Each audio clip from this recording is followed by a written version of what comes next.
witness stand, sir. You are still under oath. All right, you may proceed. Thank you, Your Honor. Mr. Etten, where we left off before lunch was that Tuesday where you said that Tara and Uriah had ordered some Taco Bell, correct? Yes, ma'am. Okay. And about how long were you and Tammy sitting on the front porch that night? Oh, at least a good hour and a half. 1 second, just making sure that clicks off. Okay.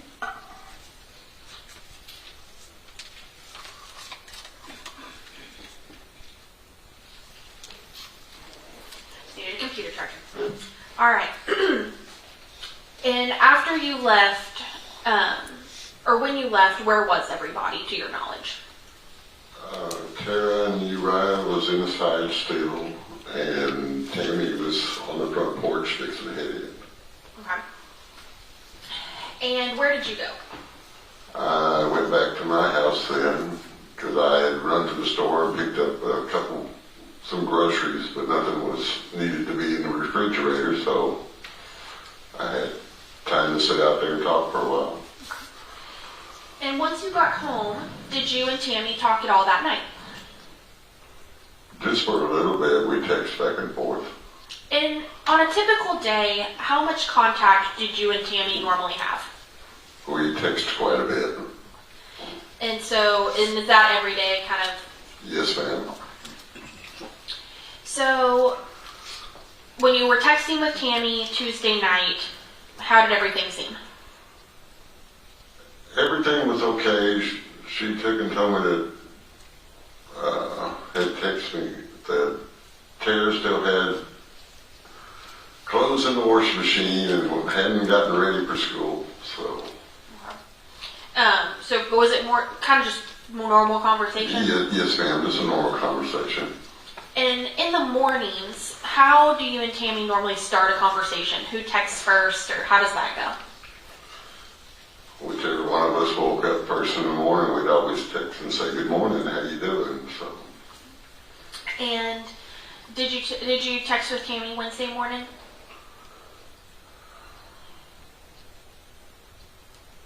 I'm not sure exactly. Wednesday morning, that would be, yeah, I'm pretty sure we did. Okay.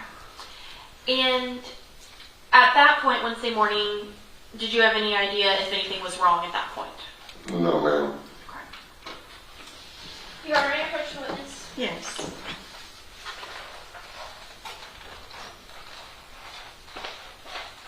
Alright, Mr. Eckman, I'm showing you what's been marked.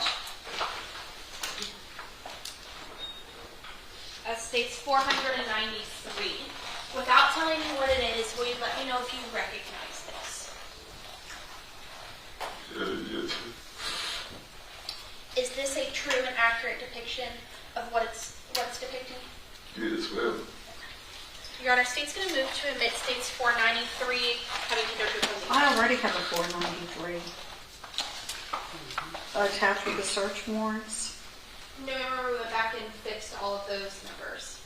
That was when I had my numbers. So there's no 493. No, ma'am, not yet. Okay, very good then. Any objection to 493?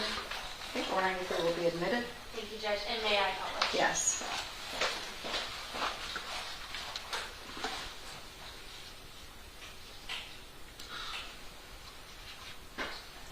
Mr. Utton, Yes, ma'am.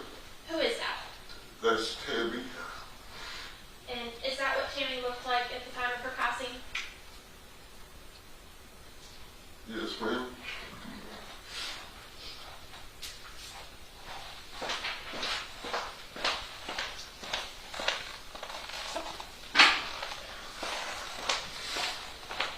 Now, did you keep all the messages between you and Tammy? Yes, ma'am. And at some point, did you turn those over to the police? Yes, ma'am, I did. Your Honor, may I approach the witness again? Yes.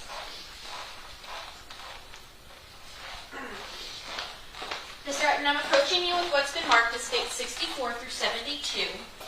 Without telling me what they are, do you recognize what's contained in these documents? Yes, ma'am. How do you recognize them? That's me and her texting back and forth. So these came, or is this what you gave to the police? Yes, ma'am. Your Honor, the state's going to move to admit State 64 through 72, having tendered to opposing counsel. Objection. 64 to 72 will be admitted. Thank you, Your Honor. May I publish? Yes.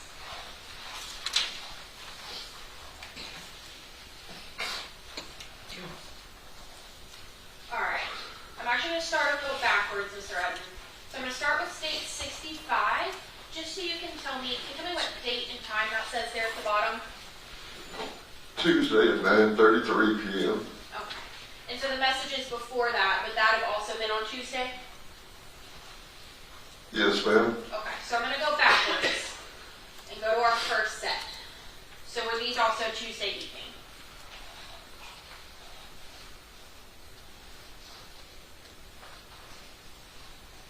Yes, ma'am. That's the night that I'm out. Okay. And we see here in these messages that y'all are both using kind of some emojis and stuff, correct? Yes, ma'am. Is that normal for how y'all talked? Yes, ma'am. And so this is Tuesday in State 64 and 65. And can you tell us, what are y'all talking about? We were talking about the Taco Bell that had been delivered.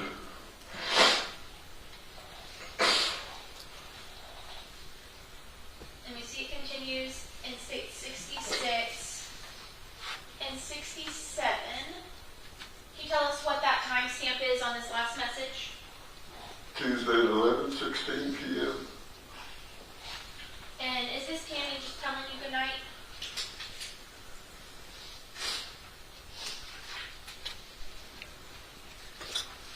Yes, ma'am.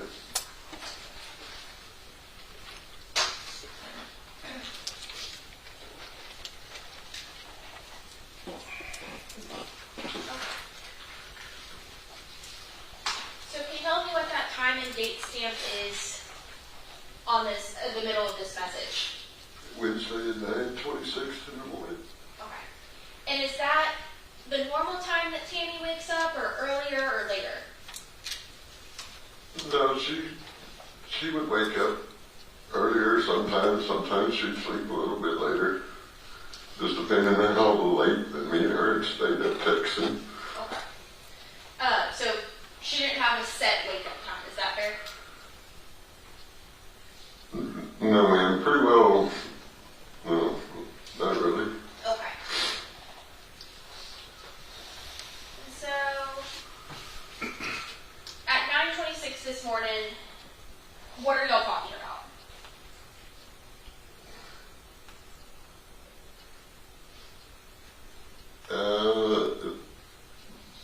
I believe that's whenever they were arguing about maybe going to school, and I said something about coming over and spanking both of them. Okay. And what's kind of the last message did you get from Tammy that morning?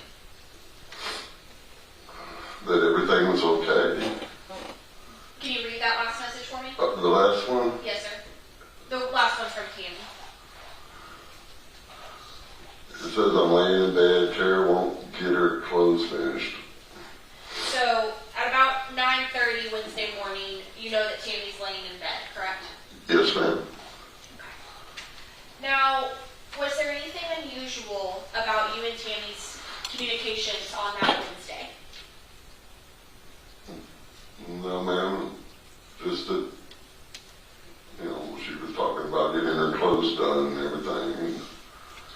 Everything was pretty well normal that I knew. Okay. Did y'all talk as much as y'all normally do on Wednesday?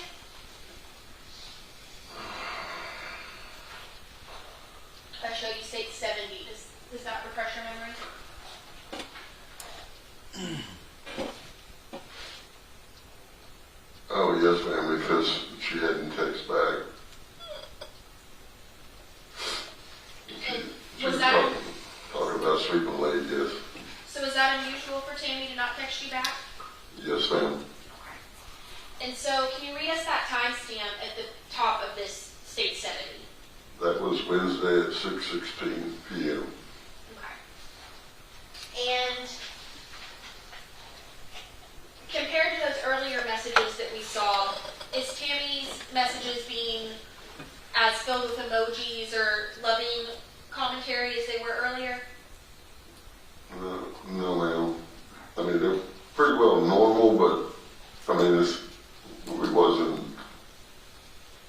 I would say, yeah, it's pretty well normal, but we just didn't put in emojis and stuff, because I guess she was a little upset. Okay. So that's how you took it, was she was just upset? Yes, ma'am. And so this is state 71. Y'all are kind of continuing to talk that Wednesday night, correct? Yes, ma'am. That's the night I was going home and it was really foggy. Yes, sir. And then in states 72, which is a continuation of that last picture, does Tammy ever answer you again? No, ma'am. And what is that timestamp in the middle before well good night? Thursday at 8:58. The one right above. Oh, I'm sorry. That was Wednesday at 10:38 p.m. Was it normal for Tammy to just never reply like this? No, ma'am. Was it normal for her to not tell you good night? No, ma'am. And then we don't see any messages until you said 8:58 p.m. on Thursday. Is that correct? Yes, ma'am. So did you hear from Tammy at all on Thursday? No, ma'am. So we noticed that the messages are a different color at the bottom of state 72 than they are at the top. Why is that? Can you explain that to the jury? The only thing I could figure out is they was not delivered or her phone was off or something. I don't know why they're different. Okay. So they're not going through correctly? I don't believe so, ma'am. And can you read those last two messages you sent Tammy for me? I asked her, did I do something wrong? I said, for some reason it's not going through. So I switched to this. And then I was teasing. I said, did you block me? That might be the reason why they changed. I don't know. On the color. And did you ever get an answer from Tammy to those messages? No, ma'am. So these messages got us up to about 9 o'clock on Thursday night, which would have been February 6th, 2025. What is going through your head at that point? I did not, that something was wrong. And when you started being concerned that something was wrong, what did you do? I went over to the house and the vehicle was still there in the driveway. I went around, I knocked on the door first, and still no answer. Tammy didn't answer the door and Tara did not answer the door. Then I started getting really worried and I went around and I knocked on the windows, I knocked on her bedroom door, it's a sliding glass door. I knocked on it. Really, I didn't knock on it. I kind of beat it on it. And I went and did the same thing in Tara's room. And then there was no answer. And I went back out. I walked across the street. I knocked on the neighbor's door. They was already in bed and did not see me or hear me. And I think the daughter heard me. But I had already went back across the street. I beat on the door again, on the windows, and then I called, I don't remember if I called Christopher first or if I called the Galveston County and told them I need them here because I was fixing to break into this house because I knew something was wrong. Okay.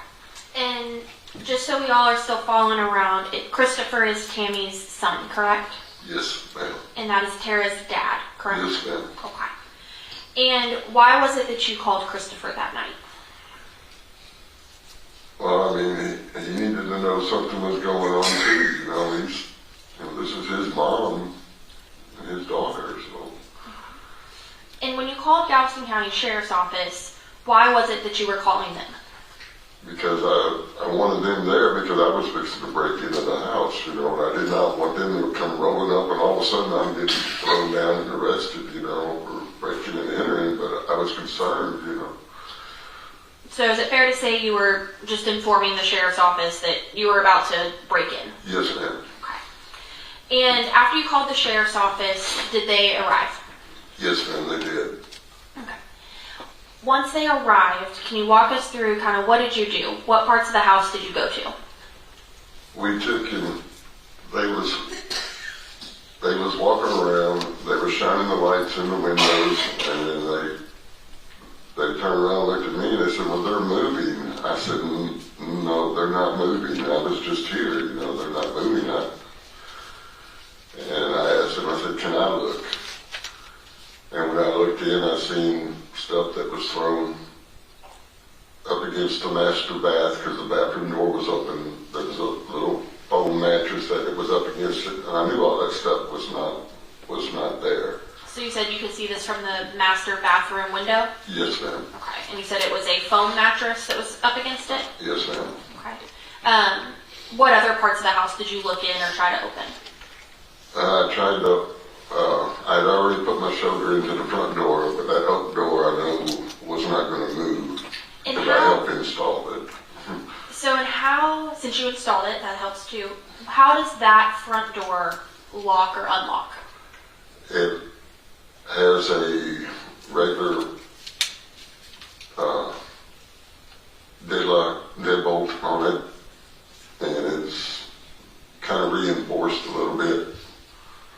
And does it lock from the, is it like... It locks from the inside and has a key access to the outside. Okay. And so, was it locked when you tried to open that front door? Yes, ma'am, it was locked. Okay. And so, it could have been locked from either inside or outside, is that fair? Yes, ma'am. Okay. Do you know who all had keys to that front door?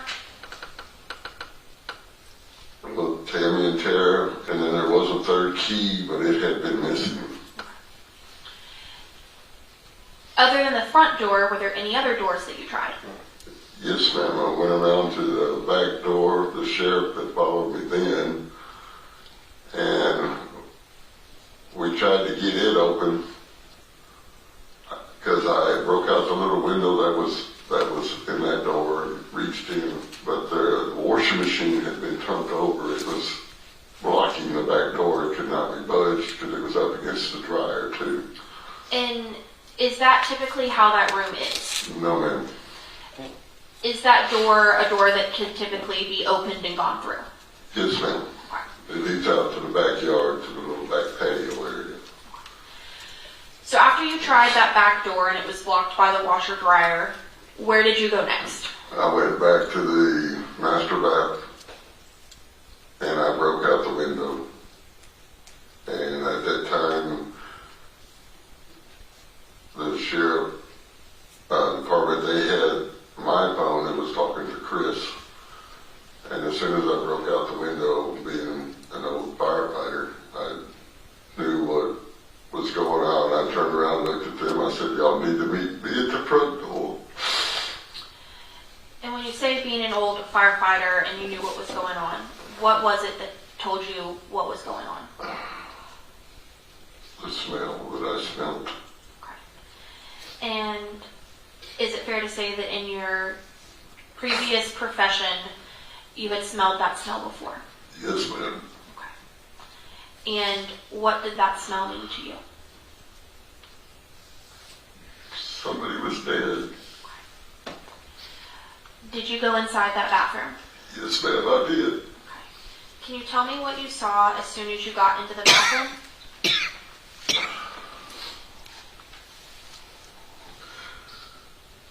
I made my way through the stuff that's not normally thrown in front of the doorway there.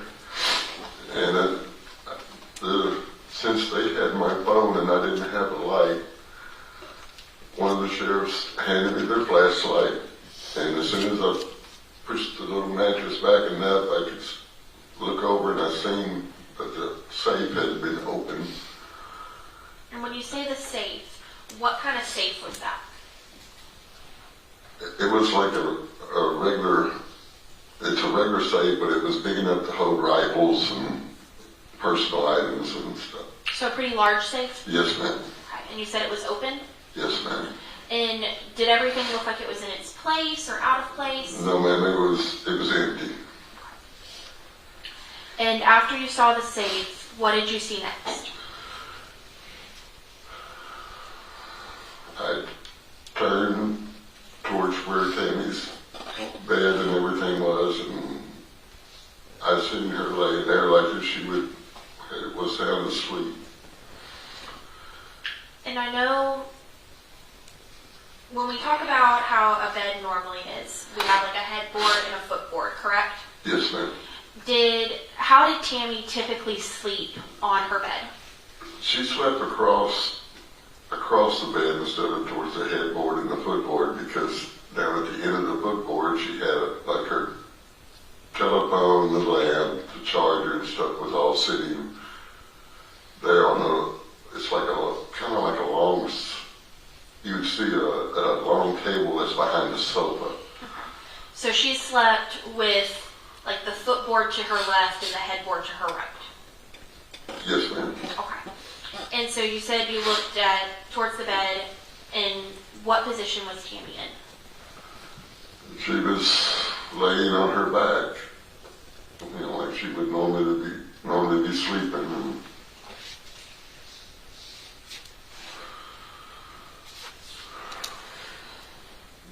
And I just went ahead and started making my way through, because I knew, as I looked over, I shined the light back over there, and there was a bunch of blankets that was thrown on top of her top section. And whenever I made it to the door, the bedroom door was locked. The only way that you can lock that door is from the inside. So I figured it was locked and the door was closed behind. And so you mean it was locked from inside and then pulled shut behind somebody? Yes, ma'am. Did Tammy typically keep her door locked? No, ma'am. And you said there was a lot of sheets and blankets and things on her top half. Did she normally sleep with that many sheets and blankets? No, ma'am. Once you realized that door was locked, did you notice anything else in the room? No, ma'am. At that time, I was headed for the front door, because as I was, right after I broke the window, I tried to tell the sheriff's department, you need to meet me at the front door. Because like I said, from previous, I knew something had happened. I did not even stop at Tara's room, because I was afraid that she was going to be there too. And when you came through Tammy's door, did you see any signs of Tara or Percy? No, ma'am. And you said you didn't check in Tara's room because you were concerned she might be in there as well. Yes, ma'am, and I know that I did not want to disturb anything, because, like I said, I already knew, and I wanted them to get in there to take over the scene and everything. I did not want to disturb anything else. And so, did you ultimately get out the front door? Yes, ma'am. I went to the front door, I undid the deadbolt, opened it up, pushed the screen door open. I walked out, I handed the sheriff department back their flashlight, told them it was their scene, and I sat down on one of the chairs that I usually sit in on the front porch. And after that, what did you do? I just sat there for a while, and then they took over, and I was asked to move outside of the crime scene tape and everything. I said, that's not a problem, and I went across the street to the neighbors, and I sat over there. And after that, did you cooperate fully with the police and allow them to do their job? Yes, ma'am, I certainly did. I asked them, I said, what about Tara? And they did take and tell me that... Don't tell me what anybody else said. But you checked on Tara? That they had checked on Tara. Okay. And did you know if Tara was still in the house? Not until they told me. Okay. after that, did you ever hear from Tara or Percy? No, ma'am. I text Tara's phone, and I don't think I ever got, no, I never get nothing back at all. And then ultimately after that, the police handled everything moving forward. Yes, ma'am. They took me over, sat me down, and did a test, the GR, the test for gunpowder residue or anything on my hands, and there was none whatsoever. And then ultimately, that was all you did? You just kind of waited there the rest of the night? Yes, ma'am. I stayed there the rest of the night until everything was over, and then whenever they decided that they had everything, the house was turned back over to me. Okay. I'll pass this with Bishop. Thank you, Judge. Sir, my name is Bill Agnew. I promise you I'm not going to be mean. I just have to ask you some questions, okay? Certainly. And I represent Uriah Urick, who's sitting here to my right. Do you know why Tara was living with Tammy in the first place? You may answer. We've already gotten some information in about the relationship. So due to the fact that she was living there, I'm going to go ahead and allow this. Go right ahead. Yes, sir. Okay. Why was that? Back then, Chris was having a little bit of problems, Okay. and him and his wife, I guess, they were arguing and fighting. They had split up and everything. So, I mean, the kids.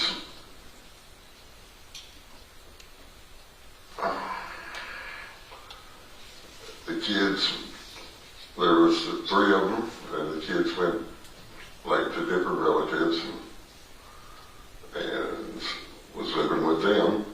Okay. Now, you indicated earlier that Tara came to live with her at a pretty young age, right? Yes, sir. Okay. So, I mean, at that point, even though Tammy's grandmother, she's really more like her mother. Would you agree with me there? Yes, ma'am. Because, I mean, she was the one who was responsible for raising Tara, correct? Yes, ma'am. Okay. Yes, sir. And, that's kind of, we see that more today than we used to when we were younger, but grandparents having to raise their kids. But that's not very unusual today, correct? That's correct. And normally it's because there's something wrong in the family of one sort or another, without getting into specifics. Right?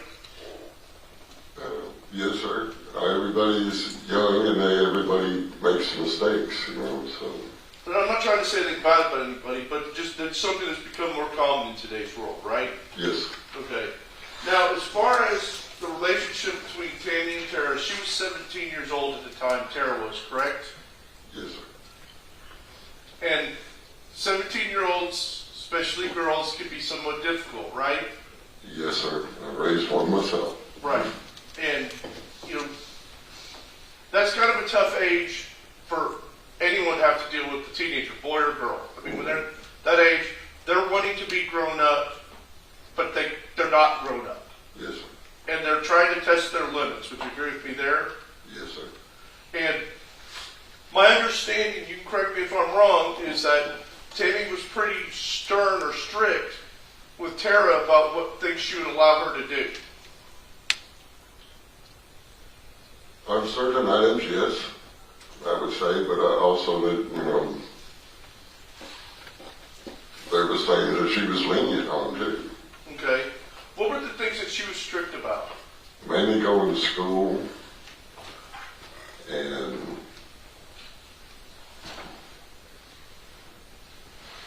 that's pretty well, mainly going to school and making sure that you left on time and all that, because like I said earlier, they had a curfew. And every once in a while I would take it, and say, oh, come on, they're young, and give them another hour, Now, what did you know about Uriah when you met him? I did not know nothing about Uriah. Whenever I first met him, I thought he was a great kid, and I still think he's,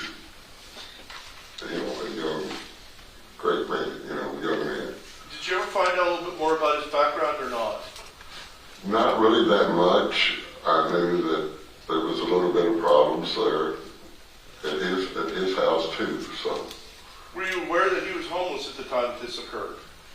At this time, yes, I did know. Okay. So when he had his curfew, do you have any idea where he was going to be going at that point? No, sir, I didn't. Did you see him leave? Yes, sir, I've seen him leave several times. Okay. Do you know if he would come back later, or do you just not know? I do not know that. Okay. How much time did you spend over at Tammy's house? I've spent quite a bit. I'm retired.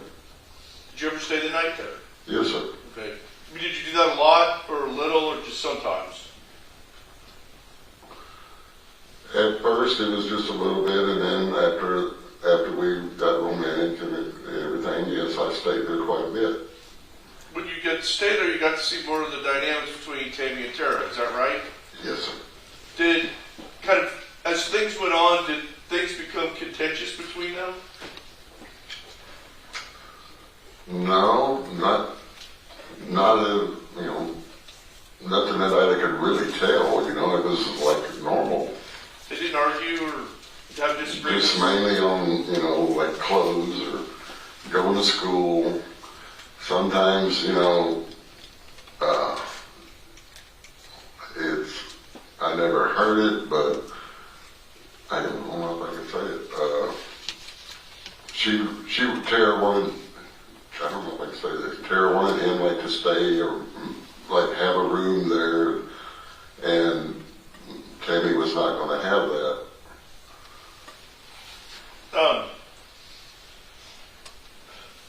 As far as, the dynamics between them, I mean, if Tammy had a rule, like not having him live there, was she firm about that?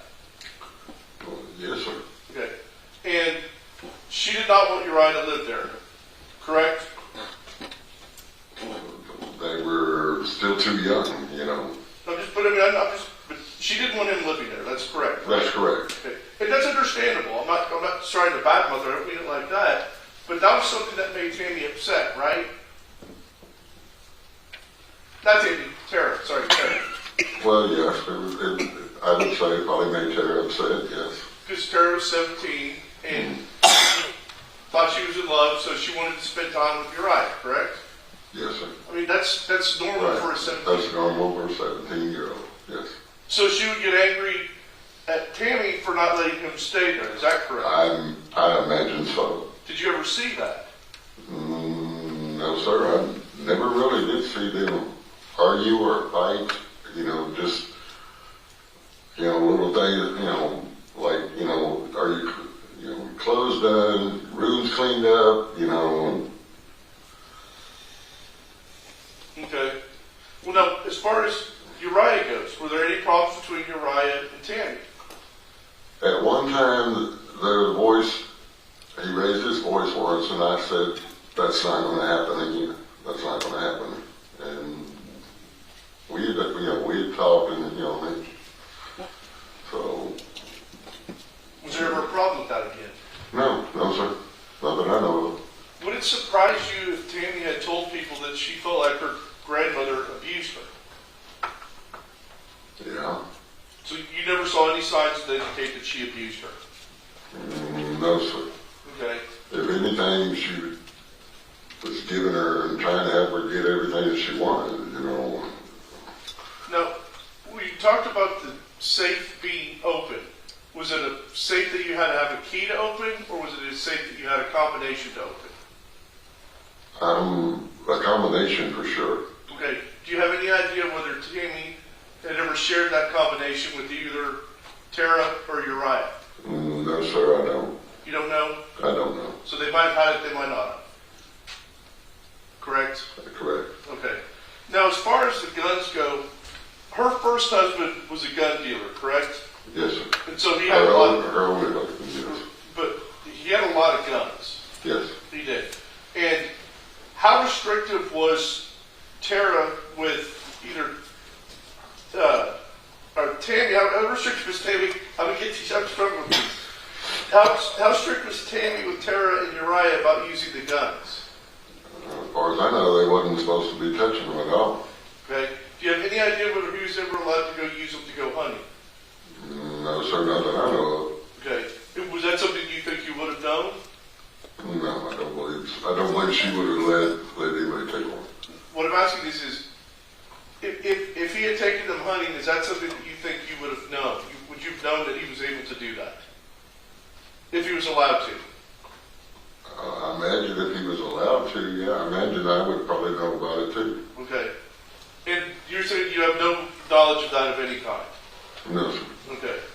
Now, was Tara allowed to use the guns? No, sir, not that I know of. Okay. Now, as far as between Tammy and Tara goes, how generous do you feel that Tammy was towards Tara? Pretty generous. Give her a lot of stuff? Yes, sir. And buy her stuff, clothes, things like that? Yes, sir. You treated her like her daughter, is that correct? Correct. Okay. Now, you said there really weren't ever any problems between Tammy and Uriah?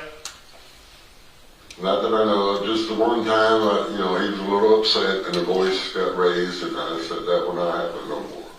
Did you know a person named Travis Hodges?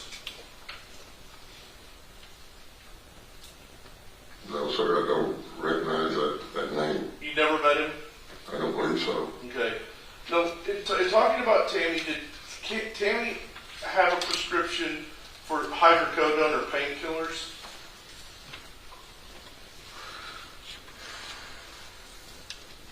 I'm not sure on that one, sir. I did not know all the medications.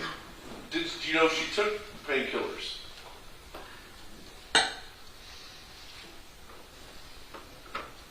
I think so. Matter of fact, I think she did have one for, I'm trying to remember what it was for. She had surgery a long time ago.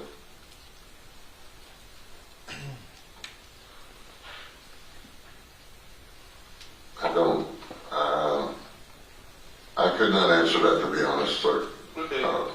But if she took them, do you have any idea whether they were prescribed or she got them from another source? They would have to be prescribed Why? because she didn't do that, nothing like that, sir. Okay. Did you ever have any knowledge of her ever using methamphetamine? Oh, no, sir. Okay. But she did smoke pot Yes, sir. and she drank too, right? Yes, sir. Okay.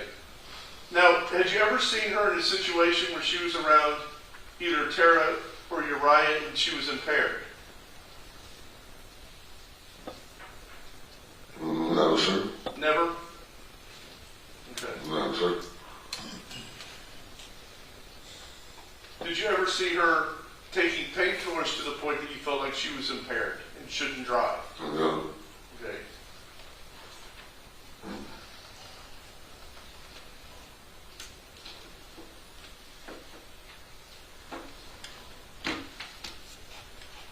And when you indicated that your first impression of Uriah was that he was a good kid, and then, kind of as you got to know him, you still felt like he was a good kid. Is that correct? Yes, sir.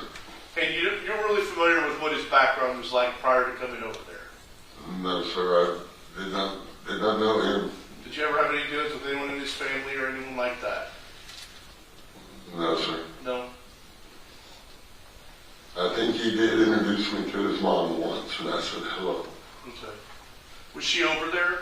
No, sir. It was at McDonald's. Did you jump up into her there? No, sir.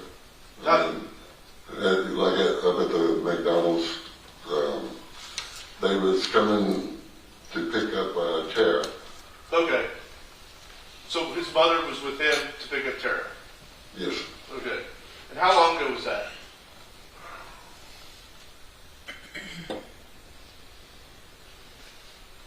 I would say back in the first of the year. Okay.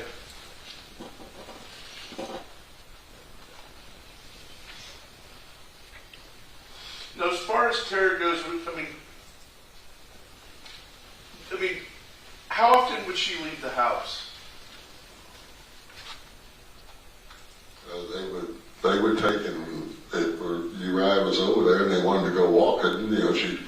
tell Tammy, hey, we're going for a walk, and they would go out and go for a walk, and most of the time, she was there at the house if they wasn't out together walking. Okay.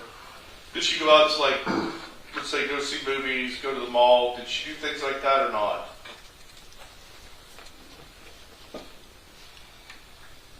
No, I don't really think that she went out that much, Would you consider her like a homebody? Yeah, she was, I guess, kind of like Tammy, being a homebody. Now, as far as Tara goes, she was 17 years old. Did she have a driver's license? No, sir, not yet. She did not know how to drive. That's what I was going to ask. So she had no knowledge of how to drive. No, sir. That was going to be my next thing. I was going to teach her. Okay. We'd already discussed it. Do you know why Tammy didn't teach her how to drive? No, I think Tara was a little bit nervous, being never behind the wheel or nothing. So me and Tammy had talked before about taking her like out to the parking lot, and I would start teaching her. Okay. Do you know if Uriah could drive? No, I really don't. I imagine he could. At one time he had a Camaro. Okay. So it wasn't running, but he had one. Okay. Now, did Tara ever have any form of a job while you knew her? No, sir. Okay. And was her attendance at school always not good, or was there a time she was better at it? No, it used to be really good. And when did it get bad?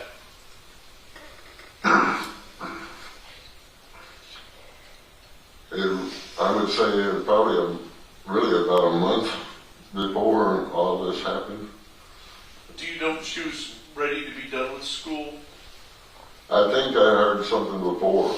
It's just here. I can't really say it, but I think she wanted to be homeschooled. Okay. Now, with She only had 1 year left. Okay. Now, did Tara work, or did Tammy work, or no? No. What did she do when she worked? She was pretty well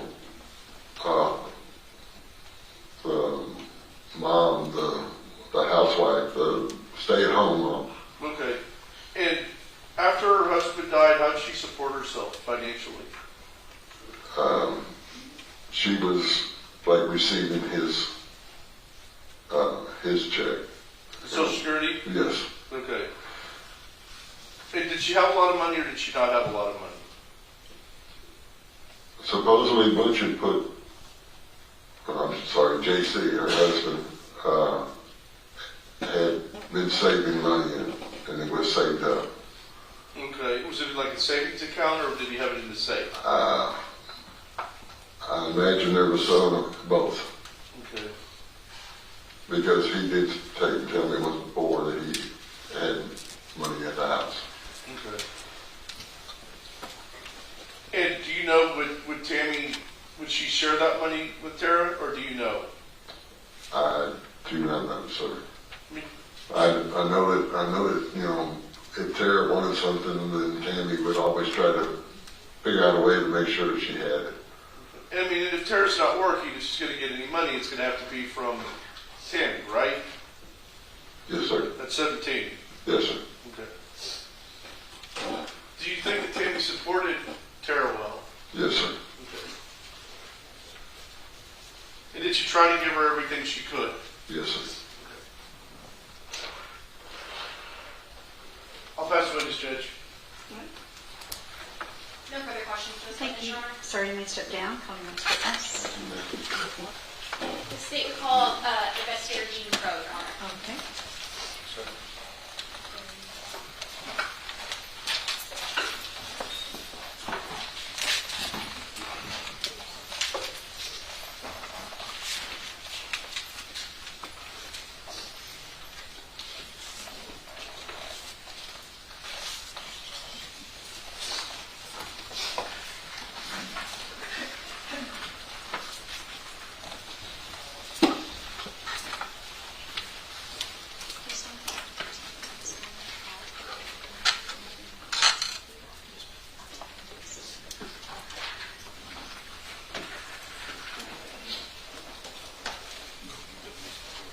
Yes, sir. You may proceed. Thank you, Your Honor. Sir, will you please state and spell your name for the record? Yes, ma'am. Larry, L-A-R-R-Y, Eugene, E-U-G-E-N-E, Crow, Zero W, Jr. And what is your official title at work? Investigator. And how are you currently employed? I'm currently employed at the Galveston County Sheriff's Office. And I'm going to ask to slow down just a little bit just for a court reporter. Yes, ma'am. How long, or I guess let me ask it this way, are you currently a peace officer? I've been a police officer 36 years. And in order to become a police officer, what sort of training or education are you required to have? Go to a certified police academy, and then once you complete the police academy, you go to an agency, apply at agencies to carry your license. And do you have to take any sort of test or certification? Yes, ma'am. A T-code test. And what does that consist of? It's after, like I said, going to certified police academy. You take a 200 question test. Once you complete the test, you pass the test, and you start applying for a police officer's job. And when you first start, you said you get a basic peace officer license? Yes, ma'am. Is that the only type of peace officer license? Once you get established in law enforcement, you move up to intermediate, advanced, and master, which I currently hold a master's peace officer. So once you passed your TCOL certification, where was the first place that you were employed as a peace officer? I started out at Lamarck Police Department as a reserve officer because my dad was chief. I couldn't work full time. And then moved on and got hired on the Texas City Police Department. And what did you do, or how long were you at Texas City Police Department? I was with Texas City Police Department 26 years. And what was the first role that you had there? As a Texas City Police officer, I was a patrol officer for 4 years, then moved into crime scene. And so if you were there 26 years, is it fair to say the majority of your career was in crime scene? Yes, ma'am. And for those of us who may not be as familiar with law enforcement, what is crime scene? What does that mean? Crime scene is you go out to a scene. Once you arrive at the scene, you sit there and you document what the scene is by photographing, sketching, and collecting physical evidence. And once you collect the evidence, you're responsible for the chain of custody of it. And do you have any sort of specialized training in order to go into crime scene? Yes, ma'am. I have intermediate and advanced crime scene. I also have blood stains, level 1, sheeting reconstruction, level 1. Also a latent print examiner, which I currently went to a basic, intermediate, and advanced level for fingerprints to be an examiner. Also have a basic instructor's license. I'm a field training officer, and currently I also just completed the FBI LEDA trilogy. So is it fair to say you've had a lot of training? Yes, ma'am. As you stated, you were at Texas City crime scene for the majority of your 26-year stint at Texas City, correct? Yes, ma'am. And is that where you completed your law enforcement career, or did you go somewhere after Texas City? Once I retired from Texas City Police Department, I went back to Lamarck Police Department where I could work full time. I did 4 years at Lamarck Police Department. I worked patrol for 2 weeks and then was assigned to the crime scene unit. And then after those 4 years, did you go anywhere else? Yes, ma'am. I left Lamarck Police Department and hired on with the Galveston County Sheriff's Office, are currently employed. And what is your current assignment within the Galveston County Sheriff's Office? I'm an investigator in the crime scene investigation unit. And about how many people are in your unit? Total of 6. What is kind of a daily life for you as an investigator in the crime scene unit? Just depending on how the day goes, if a call drops, then whoever's next up will take that call, where it's a burglary call, auto pedestrian call, or a homicide call.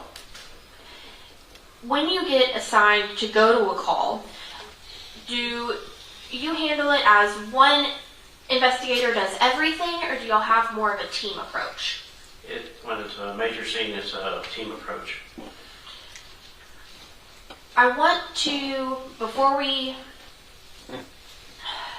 get into the events that brought us here today, I want to talk a little bit about how you approach a crime scene as an investigator, okay? Yes, ma'am. Is there a standard way that you have to approach all crime scenes, or is it different depending on what it is? It's depending on what type of crime scene it is. When you arrive to a crime scene, what's the first thing that you do as a crime scene investigator?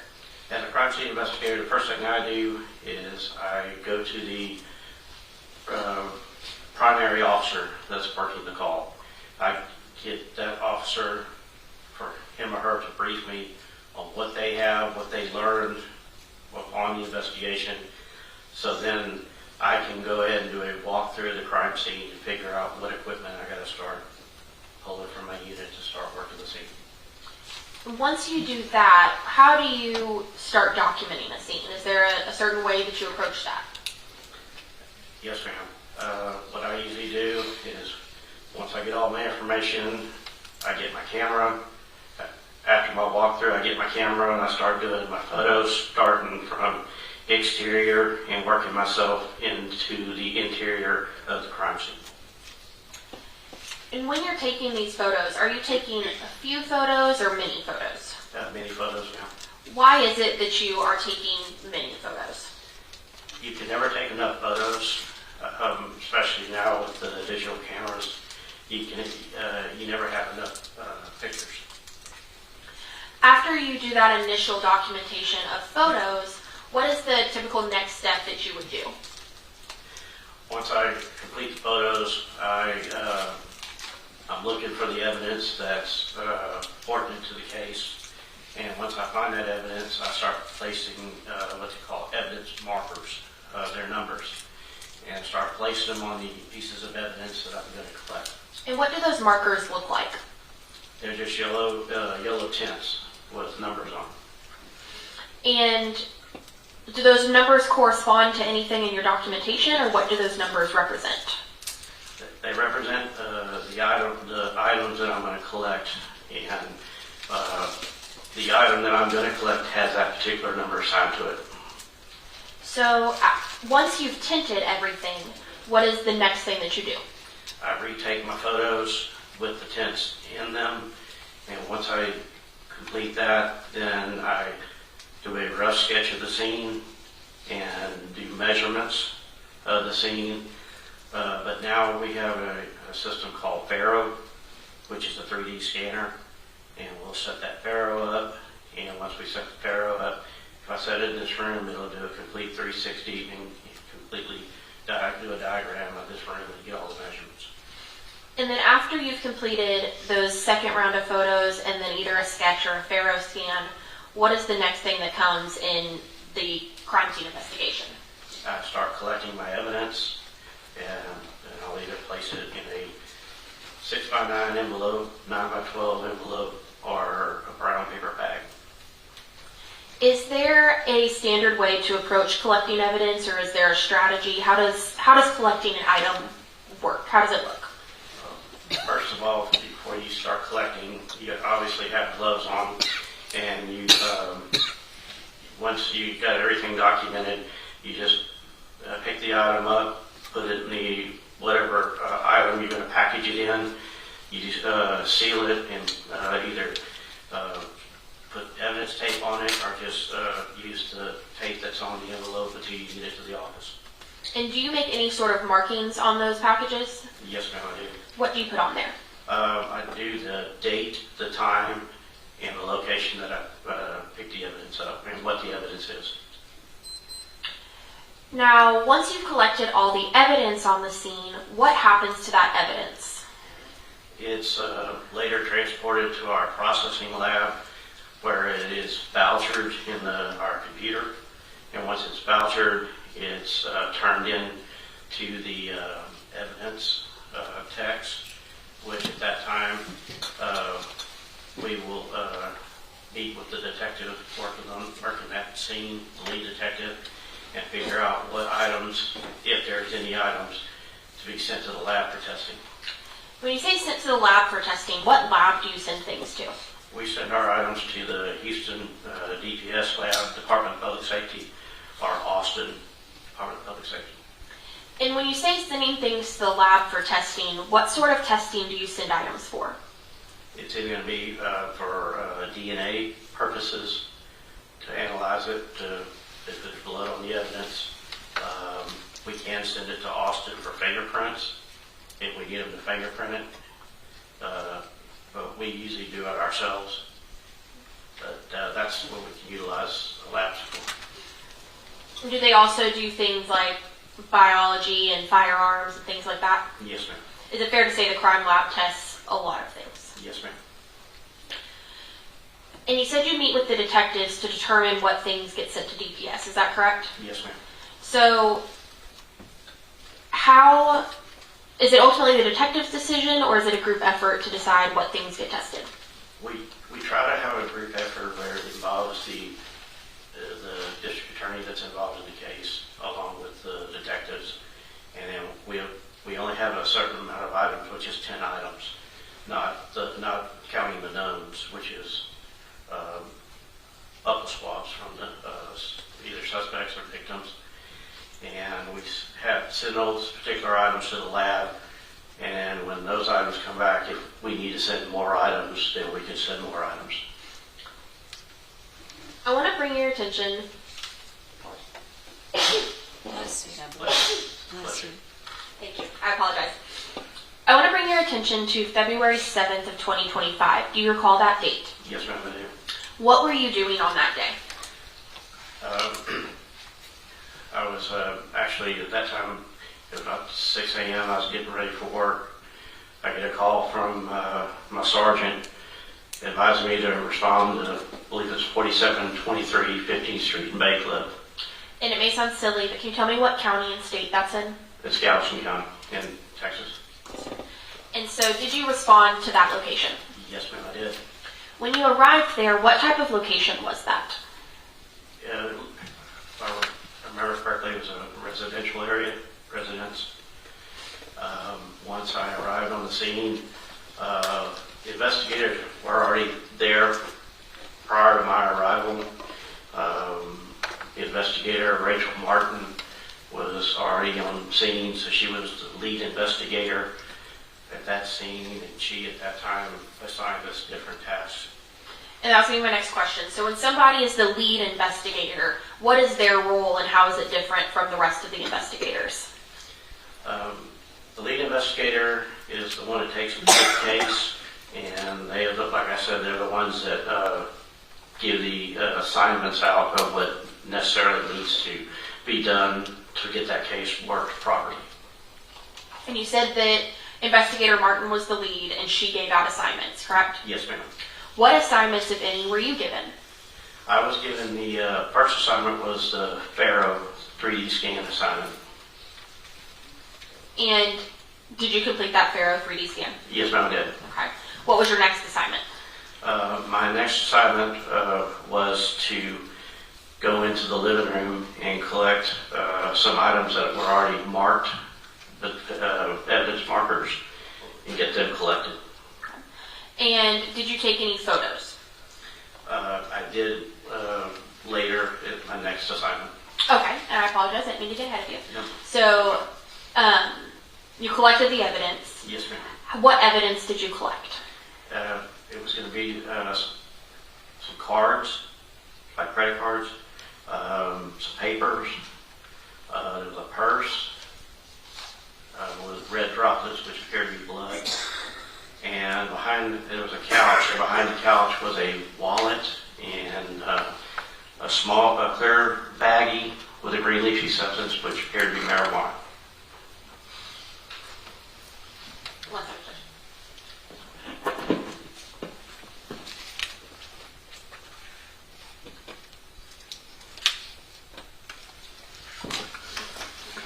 you say cards, what type of cards were they?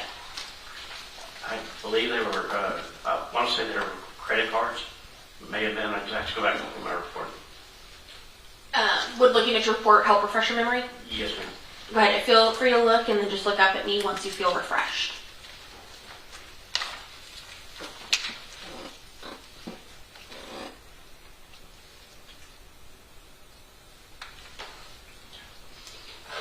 All I have was a set of cards. I didn't have which ones they were. Okay, no problem.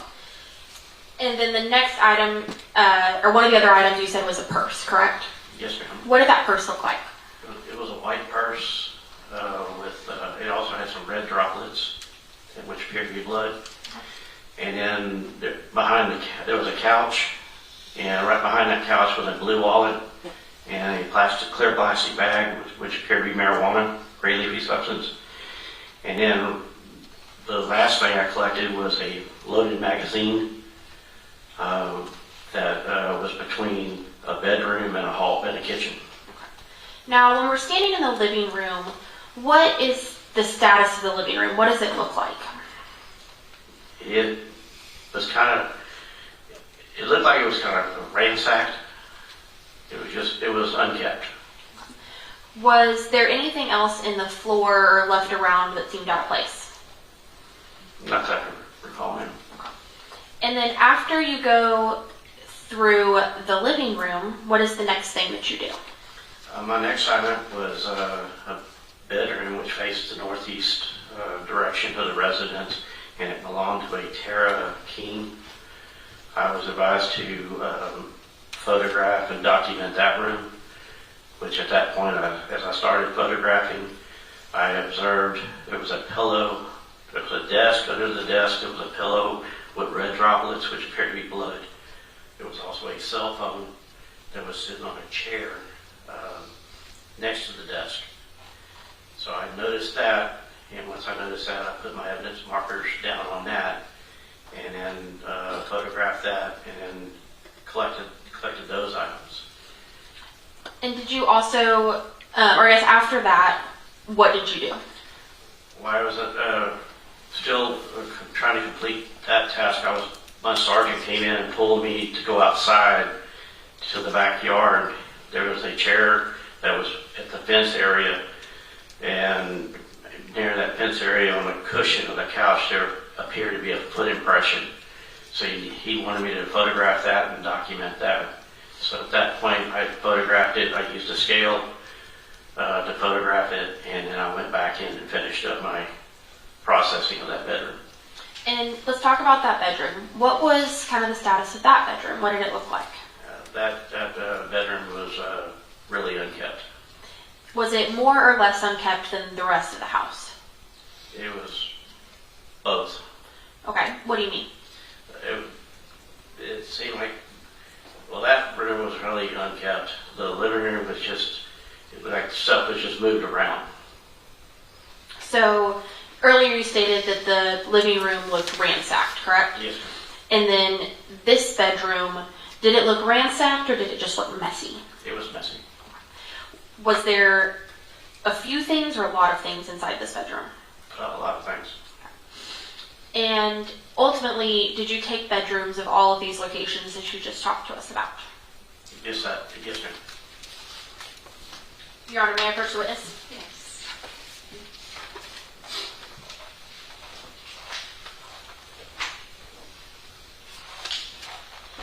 Investigator Crow, I'm approaching you with what's been marked as State 73 through 89. Will you take a look at these documents and without telling me what they are, let me know if you recognize them? Yes, ma'am.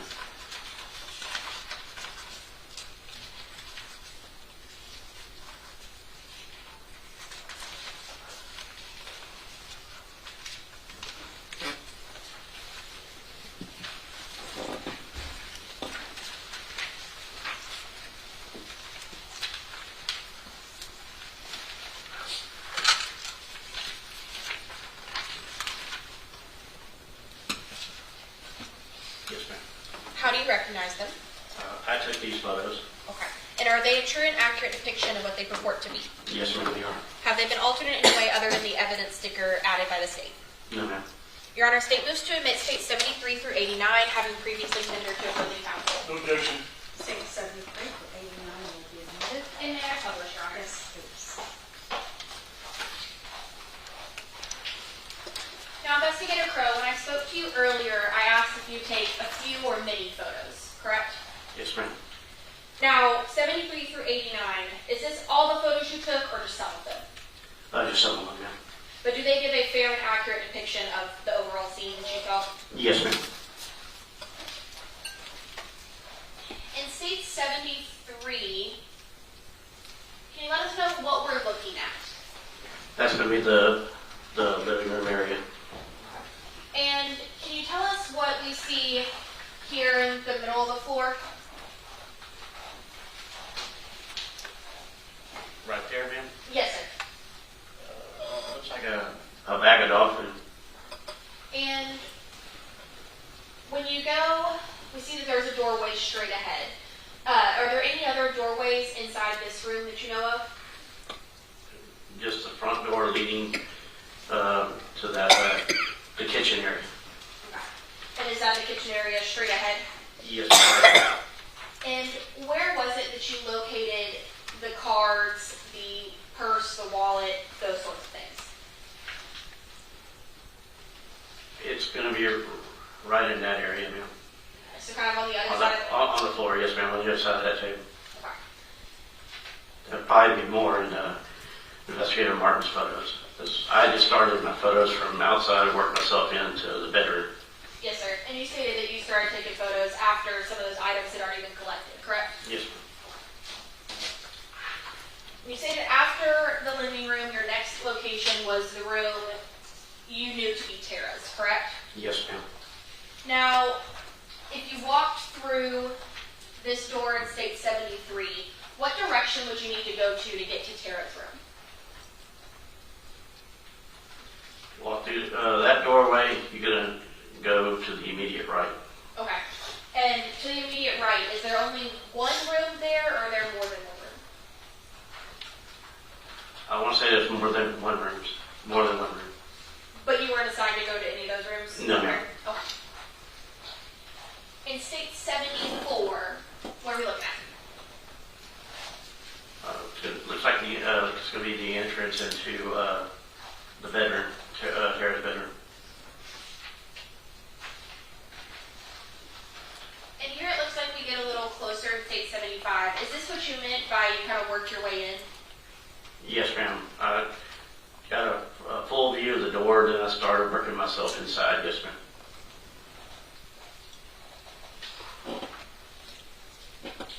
And in state 76, is this your view when you walk immediately into Tara's bedroom? Yes, ma'am, it is. And when you said that that room was messy, what, if anything, kind of stood out to you as being messy or not? Probably shouldn't be there. All those cans, the bed's unmade. It's just everything is all over the floor. Did you observe if there was any food or anything like that in the room? I believe there was, ma'am. And you stated that there was a desk. From this photo, where would the desk be? It's going to be right by the bed, on the other side of that bed, be on the left side. So off to the left of state 76? Yes, ma'am. Now in state 77, is that the desk we're talking about? Yes, ma'am. And so, I know it's a little bit hard to see. So from this position on state 77, where would the bed be?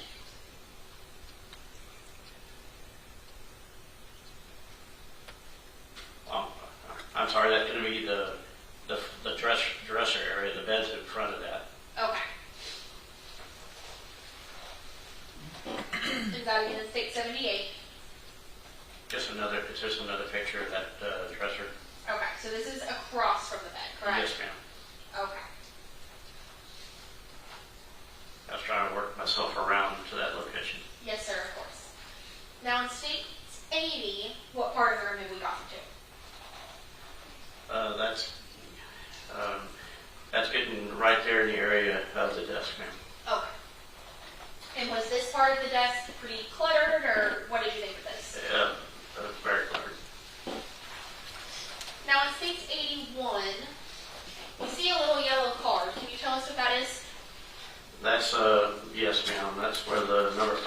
was collected, the magazine, loaded magazine, outside the bedroom.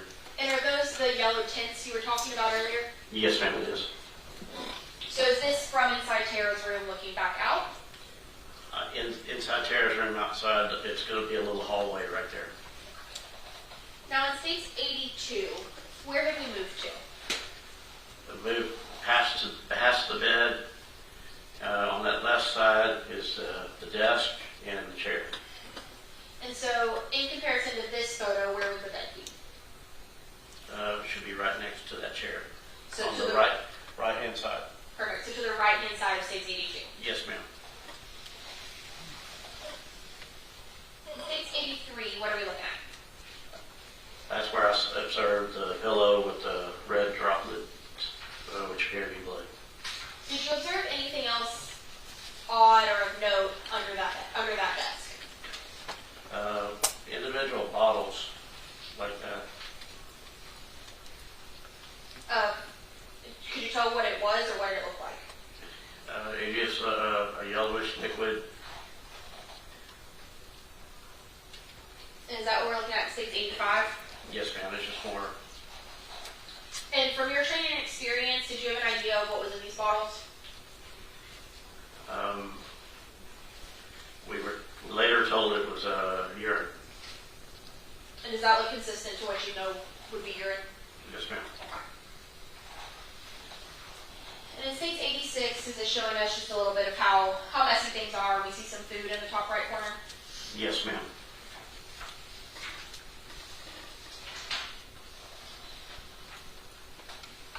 And here we see another one of those tint markers. What are we marking? Marking the pillow that was later collected. And then in States 88, we see another marker. Can you tell us what we're marking here? That's the cell phone that was sitting in the chair. It was later collected. And is that a closer version of that Yes. phone? Yes, ma'am.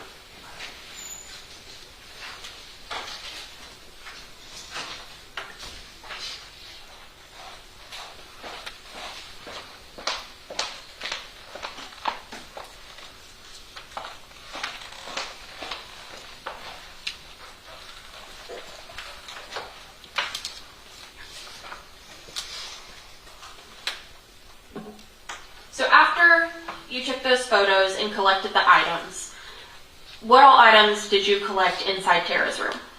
That was going to be a total of 4 pillows and a cell phone. Where were all those pillows located? The first pillow was under the desk. The other pillows were around the bed area. One was believed to be on the floor. What was the next step that you did? Or we talked about item number 5 that was outside in the hallway, correct? Yes, ma'am. That was picked up, included with the items in the living room. Okay. And what was item number 5? Item 5 was a loaded magazine. After you documented with photos and collected those items, what was the next thing that you did? My next assignment, there was some bed sheets that were collected that the victim was lying on. I was advised to take those to the Galveston County Medical Examiner's office so they can put them in their drying cabinet. Why do you put things in a drying cabinet? It's to preserve them, and also you can't if it's something wet, either with blood or any kind of liquids, to keep it from mildewing. You want to have it dry in a filtered cabinet. And the sheets that you took, why did they need to be dried? Because I didn't get to examine the sheets. I was just advised to take them because apparently they did have liquid on them.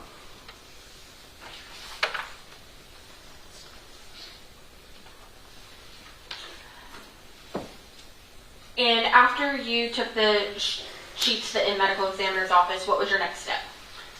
Returned back to the scene where I followed all the evidence was put in our command post trailer, and part of our chain of custody is to stay with the evidence. So while the evidence was being transported to our processing lab, I followed the trailer, and once we arrived at the sheriff's office, myself and another investigator unloaded that trailer and secured everything in the processing lab.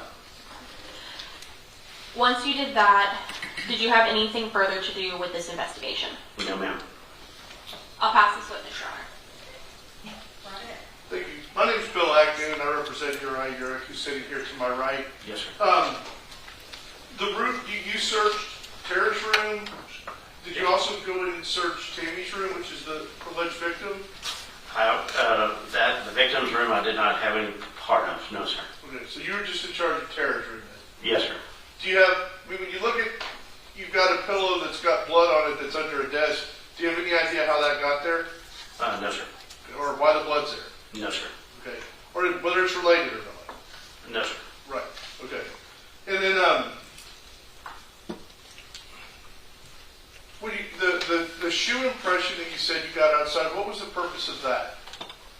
It's just part of our investigation, and because apparently it was brought to my sergeant's attention, and anything of evidence value, especially working a case like that, we wanted to get it photographed and documented.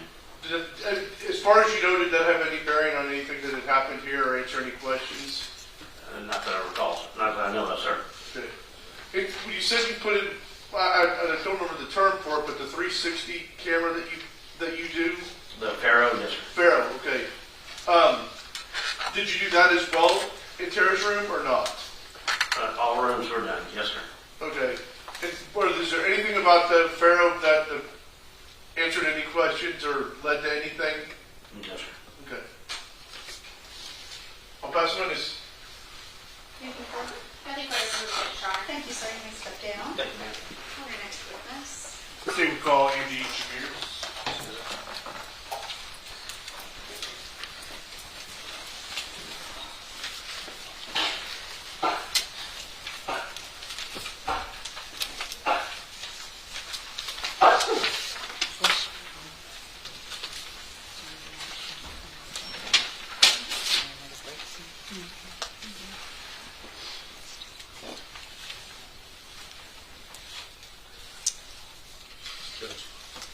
Okay. You would put bathroom break? Maybe even a coffee break. Join some coffee. That's any place can help you out. Already made it. Okay, very good. Jury's going to take a quick break. You wouldn't mind waiting there. Go right ahead. All rise for the jury.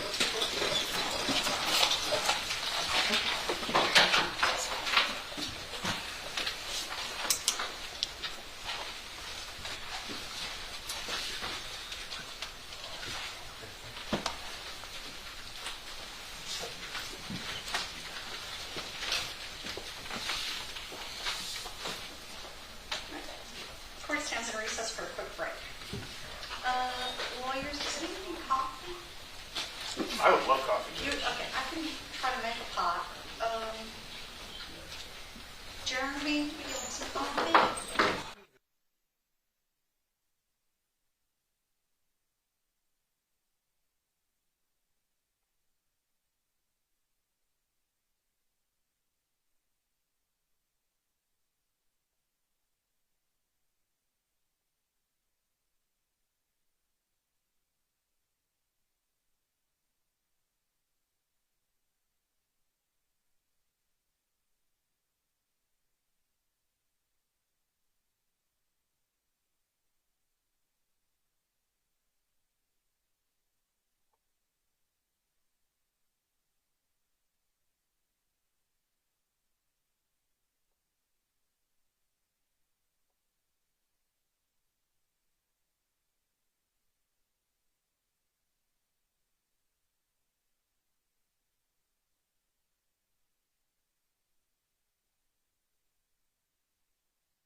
There's like a real difference. Yeah. Yeah, it's definitely seen more of a Channel 1.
Angela Chavers, Angela V as in Victor, IERS.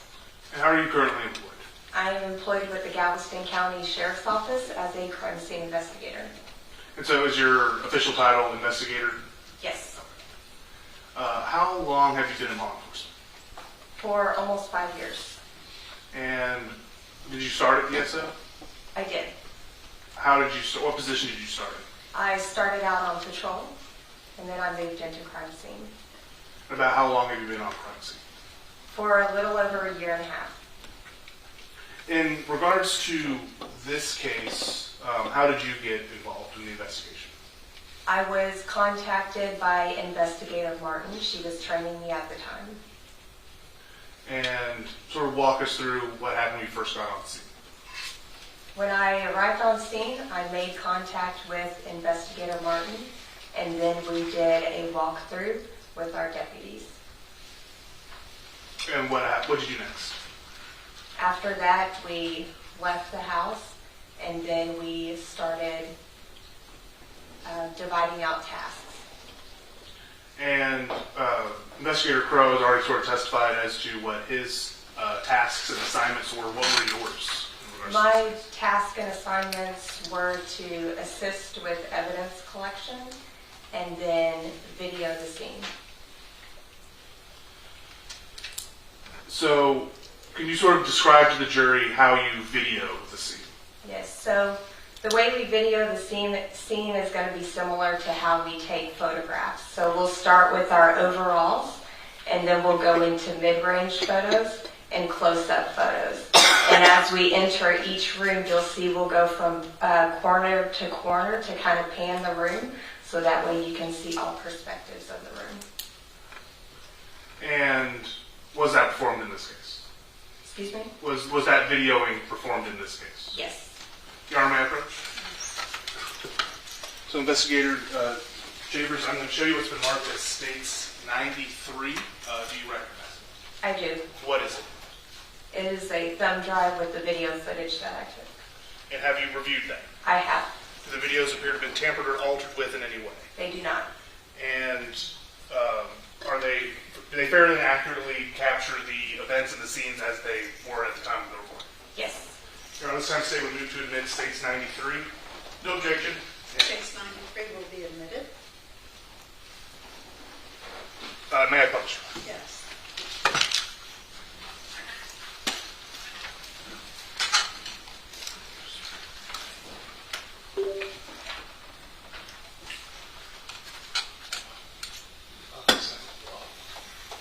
Starting with file, I believe it was AMC 128, with video paused at 1 second. Investigator Chavers, where are we in regards to that? You're at the exterior of the residence. It's the front yard. And do you know what the address of the residence is? It's going to be 4721. Do you know the street number? I believe it's 15. And do you know what county and state the house is located? It's in Galveston County, in Texas. Thank you. So, Investigator Chambers, are these videos silent? They are. There's no audio. So, as we go through it and play the videos, I'll just be asking you various questions, and if you see anything that you think merits explanation, feel free to point that out. Okay. Yes, sir. And so we're zooming in here at the front of the house. Why are we doing that? To show the address, which is 4723. And then what are you doing at this point in the video? I am walking up the sidewalk to enter the residence.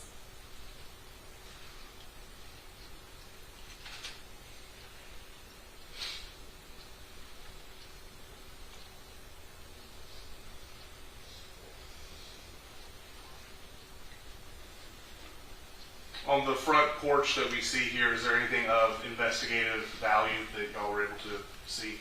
No, sir.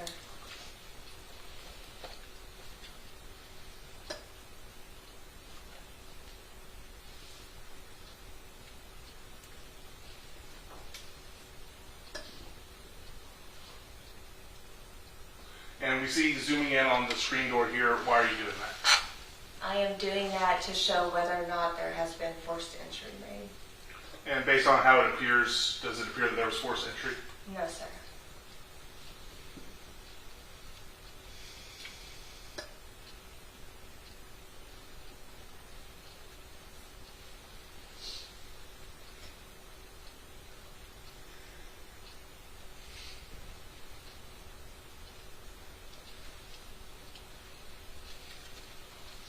And is this the front door to the house? Yes.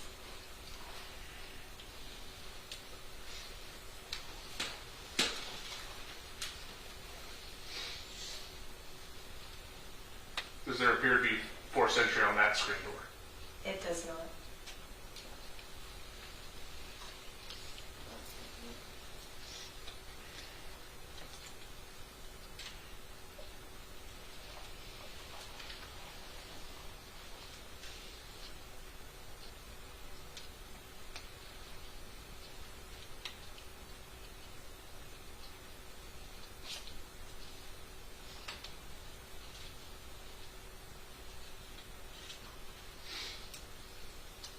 Based on this wooden front door, does there appear to be any forced entry there?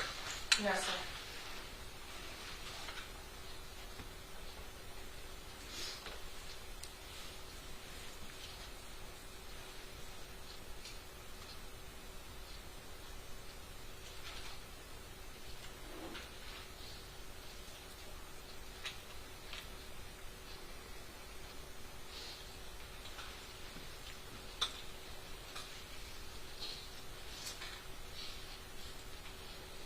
As we are walking into the home now, from the perspective of the video, what are we looking at here? A closet.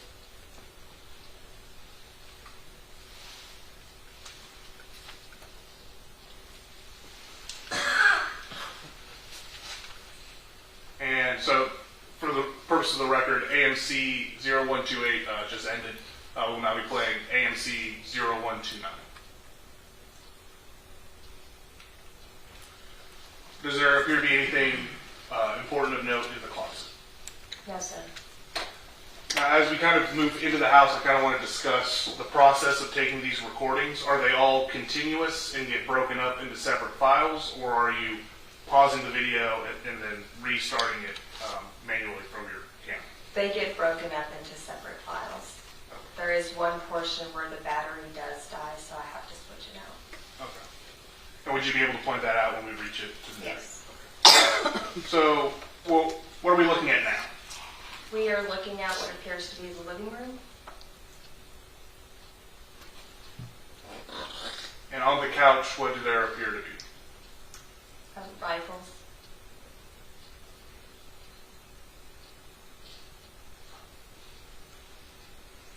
And we can see various exhibit markers.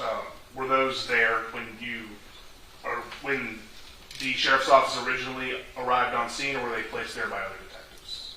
They were placed there by us later, not when we originally arrived. Right. I know it might sound like a silly question, but I just wanted to make sure.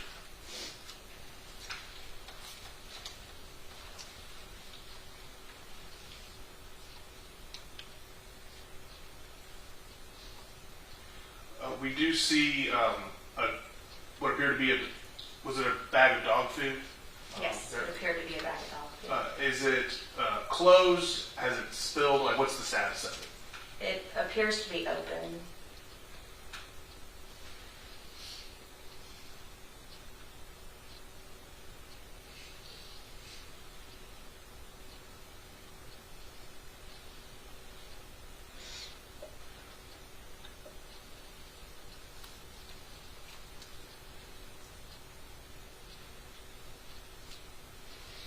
Right there, you kind of zoomed in on that sort of green object in the lower corner. What was that? It appears to be magazines. Was like the container they were in? Were they all full, or was one appeared to be empty? I don't know.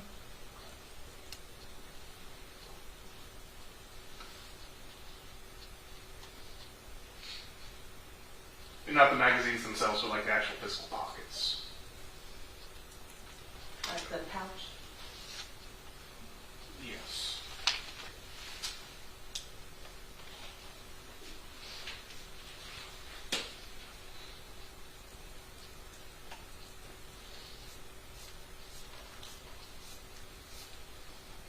So it appeared to be 4 of them were full and then 1 was empty. Okay.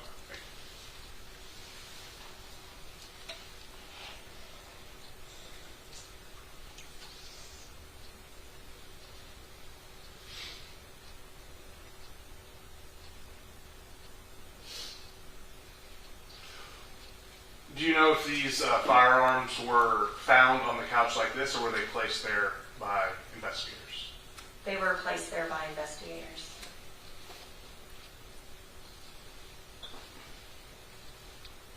Do you know where they were originally found? I believe they were originally located behind that Christmas tree near the couch. And we see zooming in next to something by Evan's marker 2. What is that? A purse or a bag. Does there appear to be anything on that bag? To me, it appears to be possibly blood.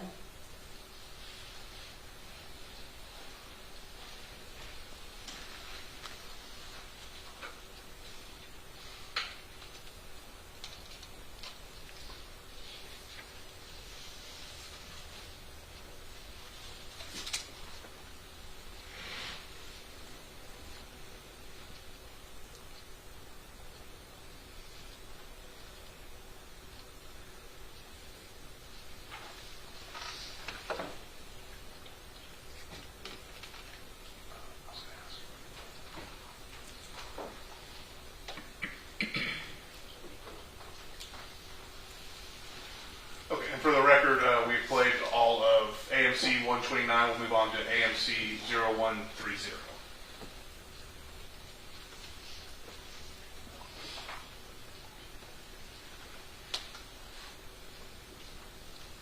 And so this is just that same living room that we had been seeing, but just from a slightly different angle. Correct. Pause it here. Now, on the floor here, what are we seeing? Various cards and papers. And were those ultimately collected, if you know? Yes, they were. Do you know who they were collected by? I believe Investigator Crow. And who processed those papers once they were collected? I processed those papers once they were collected. Now, my approach? I'm going to show you what's been marked, Investigator Chambers, as State's Exhibit 90. Do you recognize it? I do. And what is it? It is a evidence package. And what is in the evidence package? Papers and cards collected from the living room floor. So are they the same papers and cards that we see up on the screen in AMC 0130? Yes. Can you open this package, please?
talk a little bit about this outside packaging before we dive into those. We see around it all this green tape in various writings. What's the purpose of all that green tape in those writings? Anytime the evidence is closed, we seal it with the tape. Okay. And in fact, we see on the back here some various writings. What are these? If you can tell us. Initials and dates. And your initials are here? Is that Correct. Prior to you opening it, does it appear to have been tampered or altered with outside the evidence sealings that have already been discussed? No, sir. Okay.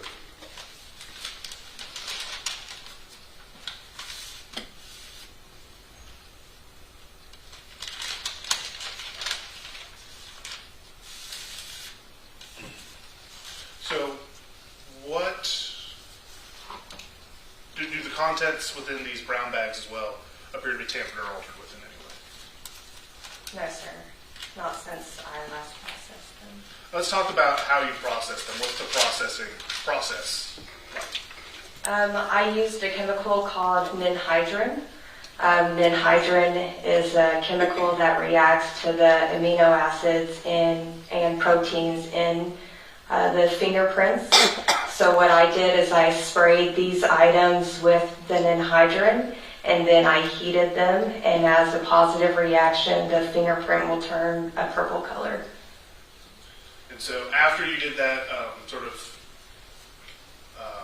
processing of them, they don't appear to have been tampered or altered with. They do not. Okay. You have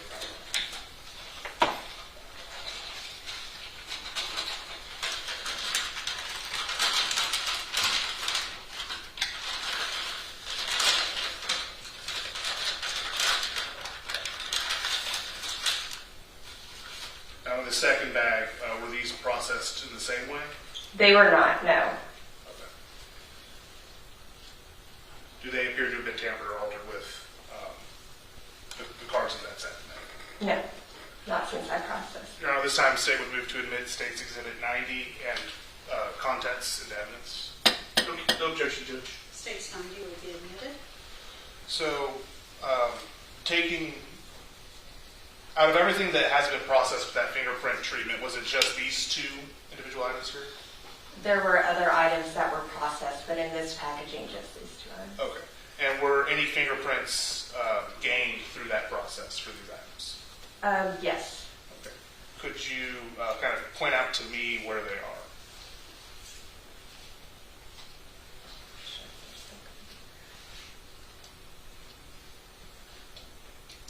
So it's going to be one here, this Wells Fargo. Okay.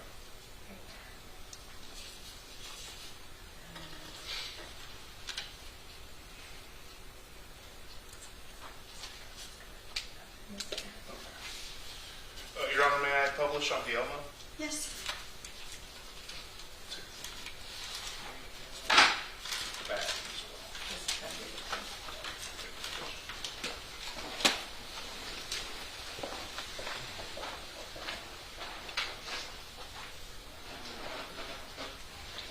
So showing you first this item that was taken out of State's 90, it appears to be, well, what do you think? How would you describe it? What is it? The fingerprint? No, just the item itself. Oh, a bank envelope. Okay. And is there a fingerprint that was detected on this banking envelope? There was what appeared to be a partial print, possibly a fingerprint near the Wells Fargo stamp in the corner. Okay. There should be a laser pointer up by you. Could you use that to indicate where on the banking envelope that fingerprint is?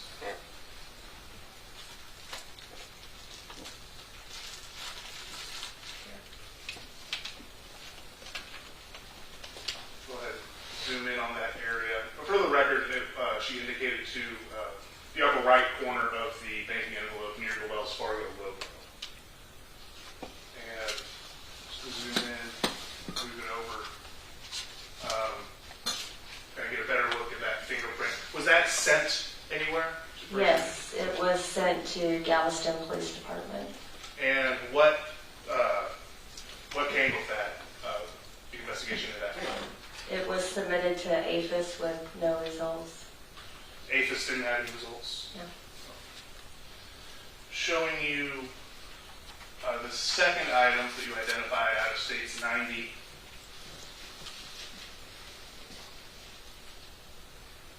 Here, does there appear to be a fingerprint on this item?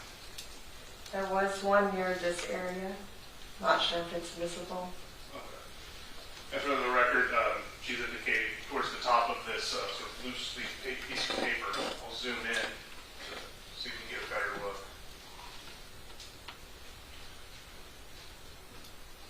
Is that what you're referring to? And was that print sent off? Yes, it was sent to 8th and 6th well. Did anything come out of that fingerprint? No.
For the record, resuming the video, AMC 0130 at the 19-second mark.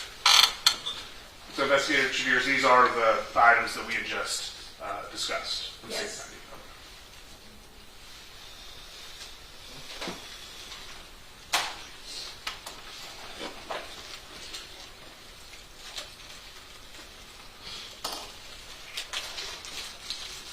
In fact, we even see the Wells Fargo logo on the banking envelope Yes. on this check.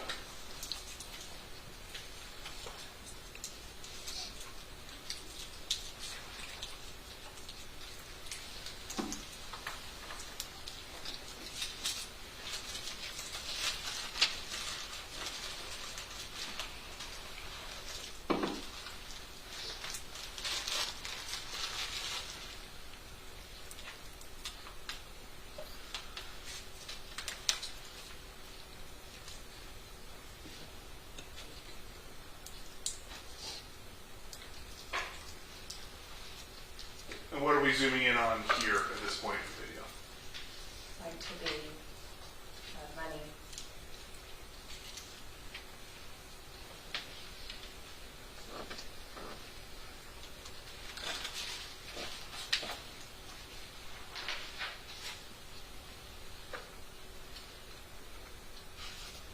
As we kind of go over the couch, if you can explain to the jury when it comes into view what we see here.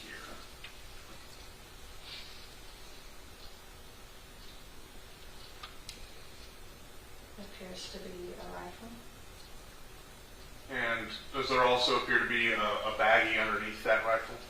Yes. What does that appear to be to you? I believe it was marijuana.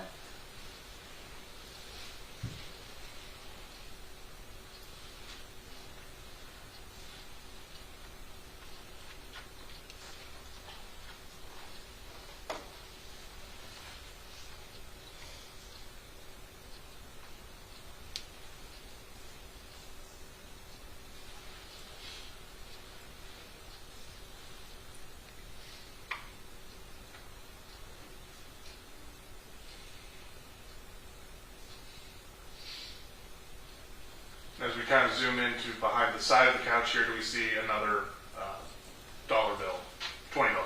Yes.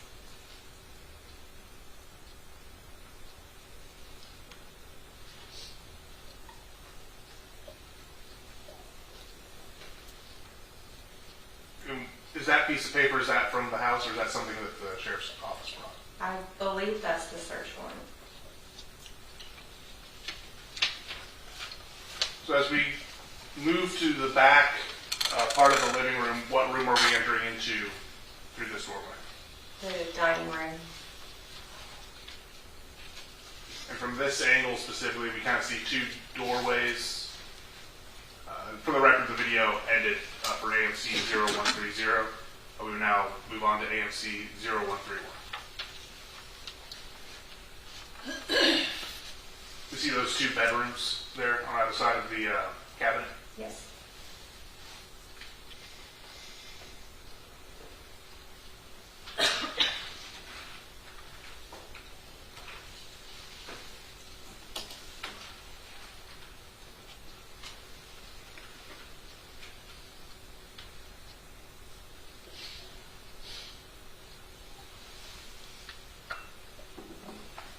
Where are we heading to now? The kitchen.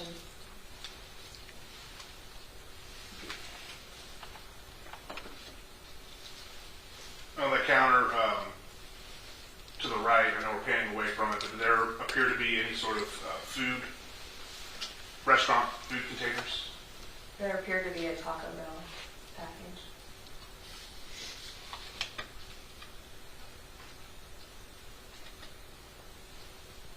And we see it coming back into frame here. Is that correct? Yes.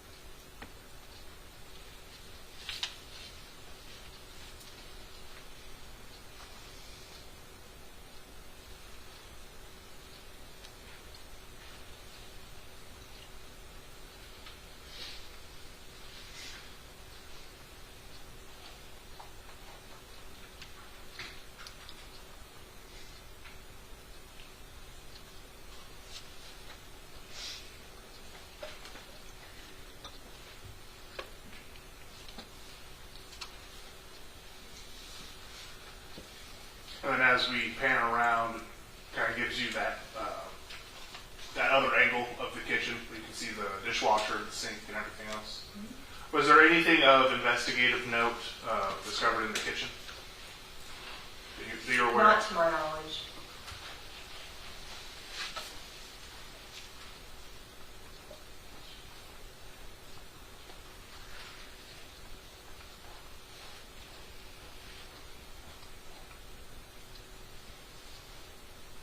Now we see this curtain here. What is that curtain? What's the purpose of that curtain? That curtain is going to divide the kitchen from what appeared to be a storage room or laundry room.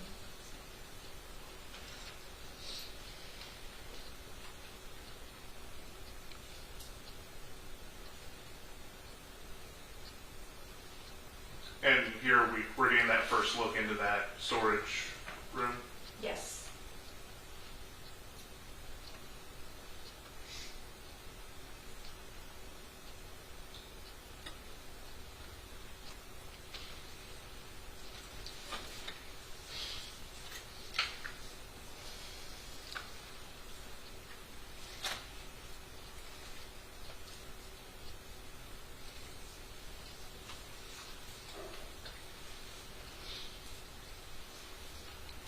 And as we go into this storage room, sort of in the upper right corner, we can see that. Oh, that's a cancel away. Well, okay. For the record, AMC 0131 has ended, so we will begin AMC 0132. We pan back, we see that sort of diamond there. What is that? That's an exterior door. It's the door that led to the exterior of the residence. Okay. And does there appear to be anything blocking that door? Yes. What is that? It looks like a dryer.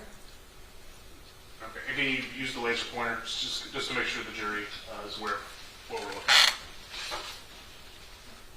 And does there appear to be like other, just I guess, clutter also Yes. there as well?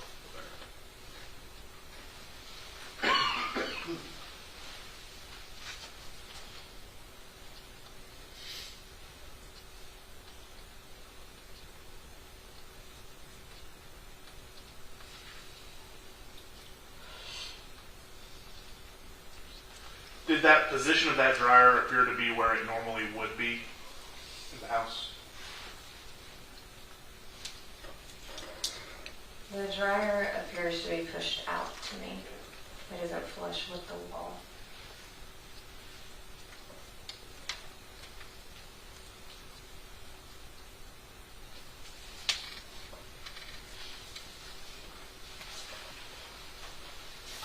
As we come back in, we see that, so the window being broken to that door. Yes.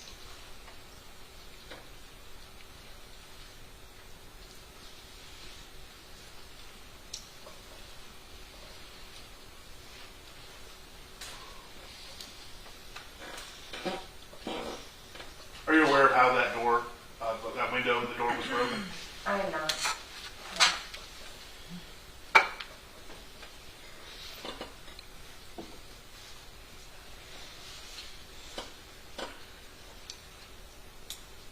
And so from here, where do you go during the recording process? I believe after the storage room, I go to a hallway located on the south side of the residence.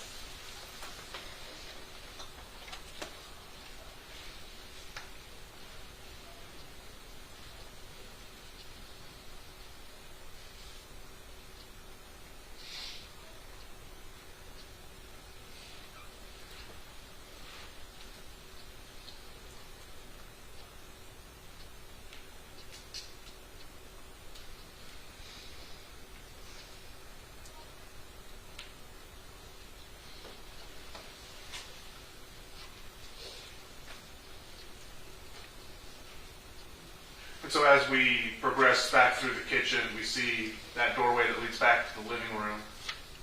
Yes.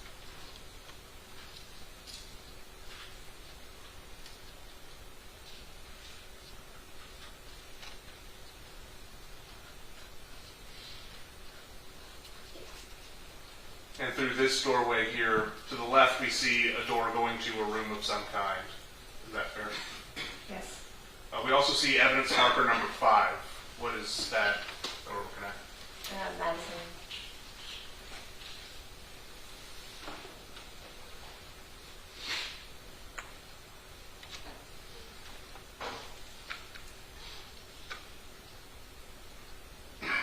We get a pretty good look at the side view there. Does that magazine appear to be full with bullets, or is there room for more? There appears to be room for more.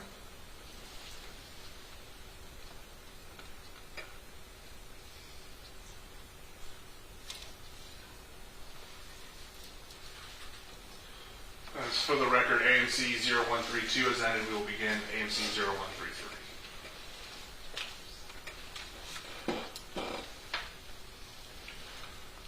Investigator Chambers, how would you describe this room? Looks to be like there's several items strewn about the room.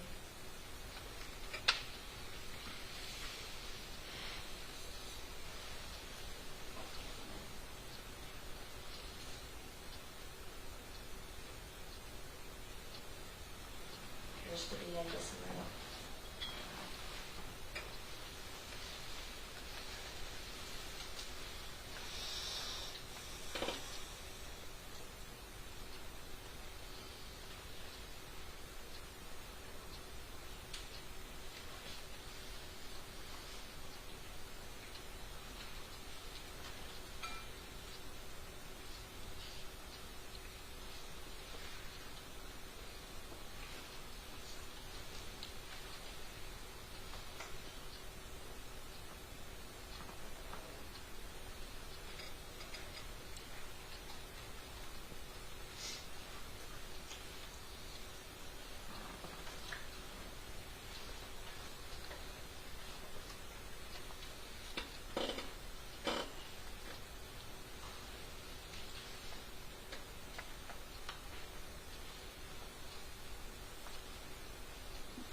We saw you zoom in a little bit on that bed there. What was the purpose of that? I was zooming in on the paperwork that was on the bed.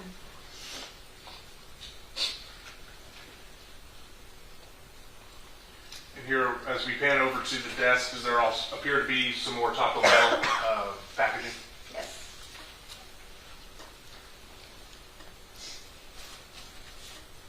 And what are specifically at the bottom of the screen? Here we see a shot of the desk. What are we seeing here that's of importance? There are pill bottles and then water bottles that appear to have a yellow fluid in them. And so here, I have a laser pointer myself here. At the center of the screen, is that one of those same bottles? Yes. And then over here in this corner, are those more of those same bottles with the orangish yellowish liquid? I don't know if it's the same liquid, but it appears to be bottles with the same color liquid. And there appear to be blankets and pillows and things underneath the desk. Yes.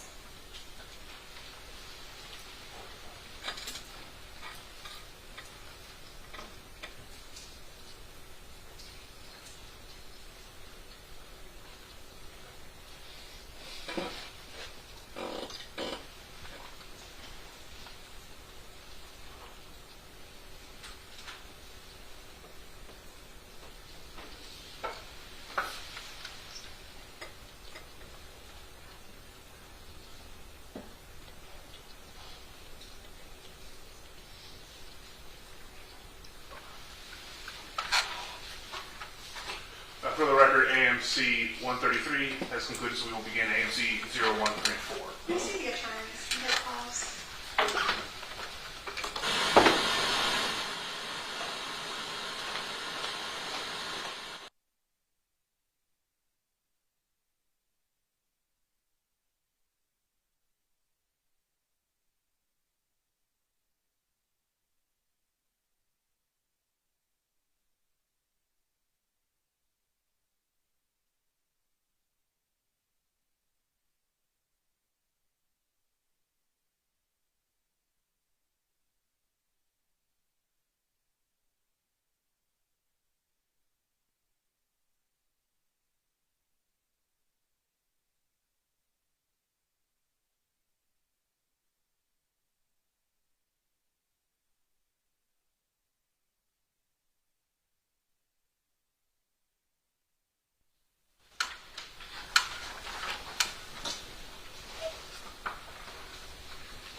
For the record, Judge, we'll skip ahead to AMC 0138.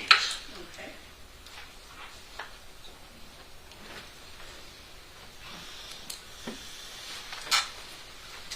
Now, Investigator Chambers, as you document the house, do you end up going into Tammy King's bedroom? Yes. And is Tammy King's body still in the bedroom when you document it? Yes. Is that captured in these videos? Yes.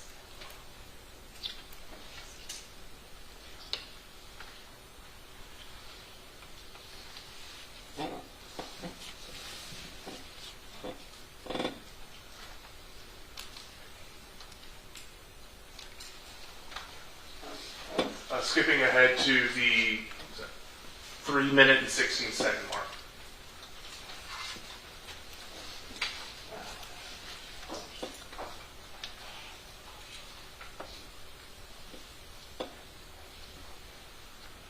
And so in those other videos, investigator, was that sort of just we saw more of the bedroom, the hallway, and some more storage areas? Yes. There was another room with storage in the bathroom, I believe. Was there anything of importance in those other rooms that we skipped over? No.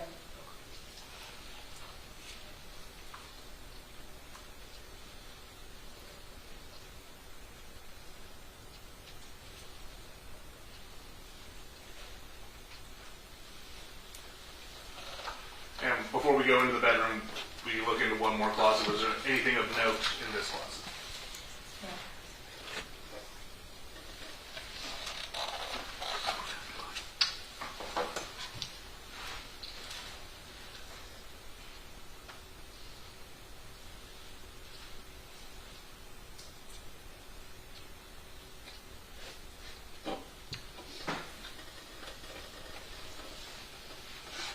Using the laser pointer, can you kind of direct us to where the bed is in here?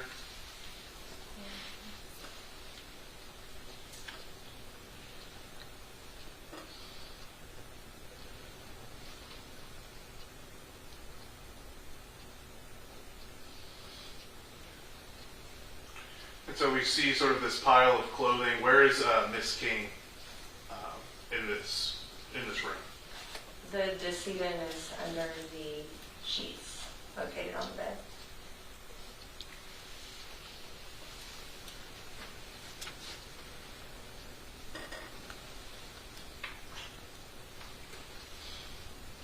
And do y'all ultimately remove those sheets as part of this? Yes. What happens with those sheets? Can you explain that to the jury? They are submitted as evidence. And when collecting the sheets, is there a special way in which you do so to try to retain any evidence that's different than how someone else would fold up a sheet? Yes, so we fold it into itself inward.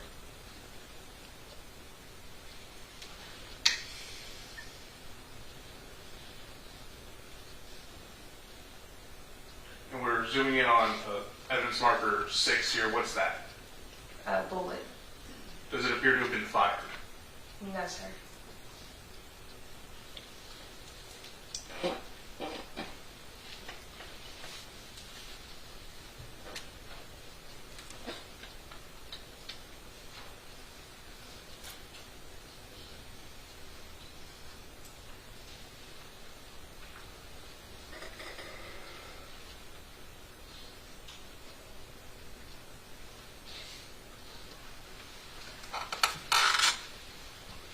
And by evidence marker 10, do we see Miss King's hand? Yes, sir.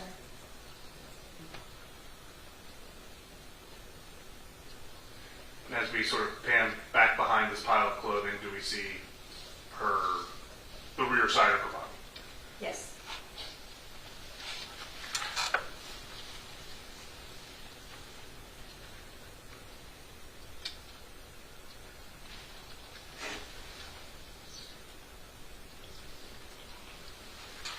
For the record, we'll pause the video at the 7-minute and 3-second mark.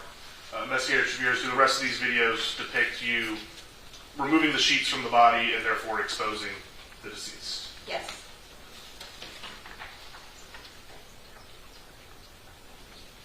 And would it be fair to say that those videos are a little bit more graphic than the ones that we've seen up to this point? Yes.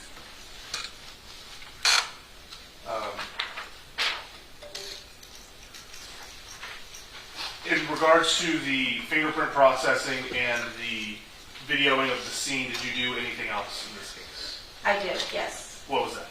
I collected buckle swabs From whom? from Uriah Urick and Tammy King. And do you recognize Uriah Urick today? Yes. Important today. Can you please identify him by pointing to him and stating an article of clothing that he's wearing? He's wearing a blue and white striped shirt. Now, may the record reflect that the witness has identified the defendant.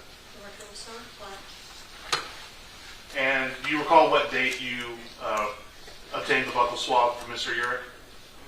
May I reference my notes? Absolutely.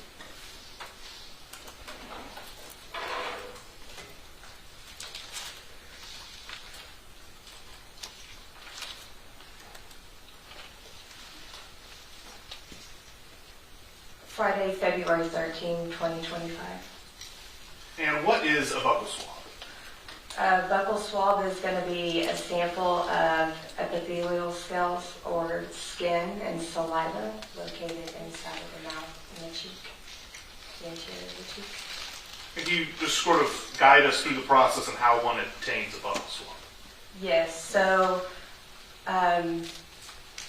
I received a search warrant from Investigator Hudson, and we came over to the jail in which I collected the buccal swab sample. And like physically, you said you take a swab. Yes. How exactly do you like physically swab people for a buccal swab? So I took 2 sterile cotton-tipped applicators, and then I swabbed the interior of the cheek to collect those cells and then the saliva as well. I placed it back into its original packaging and then into a 6x9 envelope. And then I had Uriah place his right thumbprint on the outside of the packaging, and then it was sealed and submitted as evidence. And do you know what where it was sent to after it was submitted? I believe it was sent to DPS. To be used in their analysis, whatever those are. Correct. After the buccal swabs, have you had any more tasks in this investigation? I have not. That's the witness, Judge. Thank you, Your Honor. Ma'am, my name is Bill Agnew, and I represent Uriah Urick, who's sitting here to my right. And looking at the videotape and the pictures and all of that, I mean, that house was in total state of disarray, correct? Yes, sir. And does it appear to you that that was the normal living conditions of that house? I'm uncertain what the normal living condition was of the house. And I guess where I'm coming with this is, I mean, is it your contention, or do you think that as part of everything that happened, the house got to be cluttered and strewn everywhere? Or do you think that that was more of a normal way that that house was kept? I believe it probably depends on the room, but the house did seem in disarray to me. Okay. And that's my impression as well, is that the house is in complete disarray on a normal basis. That's how it appears to me. Would you agree with that or not? I believe some rooms, maybe possibly others, Okay. but I can't say for certain. For instance, you know, there was that rifle that was behind one of the couches with the bag of marijuana on the ground, right? Yes, sir. Do you think that those got there because of what happened, or those were already there? Positive speculation, Your Honor. Suspended. But would you agree with me or not that a rifle behind a couch is not where most people would want to keep their rifles? I don't know where people keep their rifles.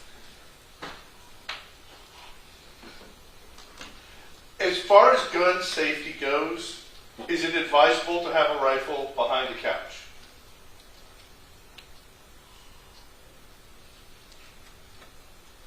For safety reasons, I would say that that is not a good spot to keep it. Correct. And, you know, I don't know that anyone knows exactly how much foot traffic went through there, but that's not a very good practice, is it?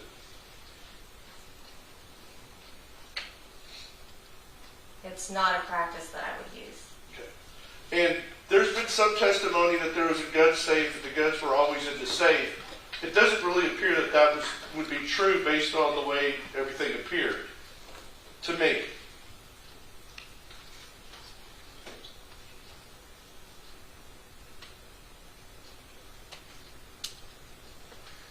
What is the question? There's been testimony that there was a gun safe where all the guns were securely stored away from everybody. That doesn't appear to be the case to me based on what video you just showed us. They could have been moved. Okay. But then there were also the 2 guns that were on the couch, correct? Correct. And those were actually placed there, you say, by other officers. Is that correct? Correct. Was either one of those 2 guns alleged to have been the gun that was used in this incident? I'm not aware of that. Okay. Were there other guns besides those 3 guns that were found in the house? Yes. Okay. And they were none of those guns were secured, correct? At the time, no. Okay. Do you know how many guns were found in the house? I do not. There was a lot, right? Yes. Okay. And there were a lot of bullets found throughout the house, correct? Yes. And a lot of magazines were found throughout the house, correct? Correct. And there were a lot of pills that were found in the house, correct? There were some pills, yes. And there was a lot of marijuana found in the house, correct? There was marijuana found in the house. There were credit cards found in the house, right? Correct. There was cash found in the house, correct? Correct. Okay. There were a lot of things that seem to be sort of haphazardly placed inside that house, correct? Correct. So, why would someone leave credit cards on the ground? I object to speculation, Judge. Sustained. Do you find that to be normal course of action? There would be credit cards just staying on the ground. No. Okay. Cash be on the ground. Does that make sense? No. Okay.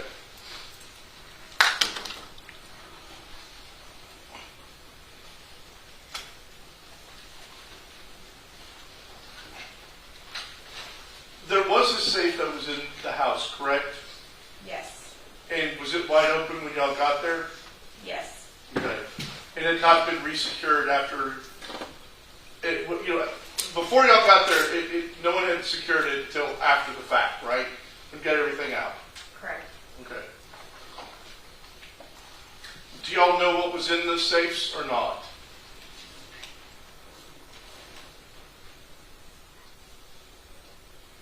I don't believe there were any items collected from the safe. As far as what was in the safe, I don't recall. So there's no way of knowing what was in the safe before anything happened, correct? Yes. Okay. So they may have all been, the safe could have been empty for all we know, before whatever happened happened. It could have. Good. And the house was probably not in the best condition before whatever happened happened. Object to speculation, Judge. Sustained.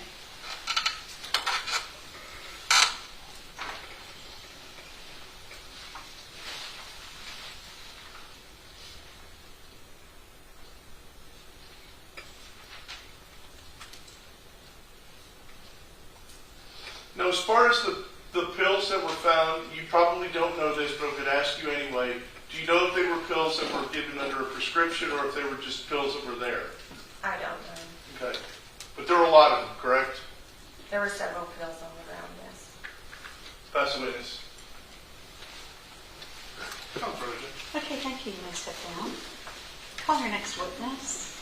The state called Detective Ashton Scott. Bless you.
Okay, you may proceed.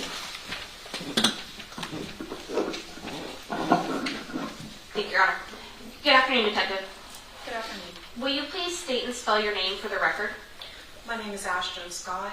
The spelling is Ashton, and the last name is Scott. And Detective Scott, how are you currently employed? I am currently employed with the Galveston County Sheriff's Office. I'm assigned to the Major Crimes Division, specifically the Criminal Investigation Unit. And I'm going to ask you to pull that microphone to you a little bit closer just to make sure that we can all hear you, okay? Okay. And it's adjustable, however you want to make it. Don't want to breathe at all. So in order to become a detective in the Criminal Investigation Division, do you have to be a peace officer? Yes, ma'am. How is it you become a peace officer? I completed a basic peace officer academy in 2012 through College of the Mainland, which certified me through the state through TCOL. And when you say through TCOL, is that a licensure you must obtain? Yes, ma'am, it's the Texas Commission of Law Enforcement. And so you said in 2012, correct? Yes, ma'am. So is that fair to say you've been a peace officer for about 13 years? Most of 13 years. I worked for the private side as a corporate fraud investigator for a couple of years. Okay, let's go through kind of your training experience a little bit. What was the first job you had after obtaining your basic peace officer license? I was hired on with the Galveston Police Department in 2013, and I worked for them from 2013 through 2023. And what roles did you have at the Galveston Police Department? I was a patrol officer, I was a field training officer, I was a detective with the crime scene unit, and then I was a sergeant. So I'm going to go through a couple of those. So when you say patrol, is that what we think of as the normal officers who are out and about on the street? Yes, ma'am. Patrol is your first level of response to if you need any type of police assistance, anything from a noise complaint to a homicide or robbery. And then the next thing you said was an FTO. What is that? A field training officer is the officer that trains the new hires to be patrol officers. So is it fair to say you help train the rookies? Yes, ma'am. Okay. And then the next thing that you stated was you were a detective on the crime scene unit. What does that mean?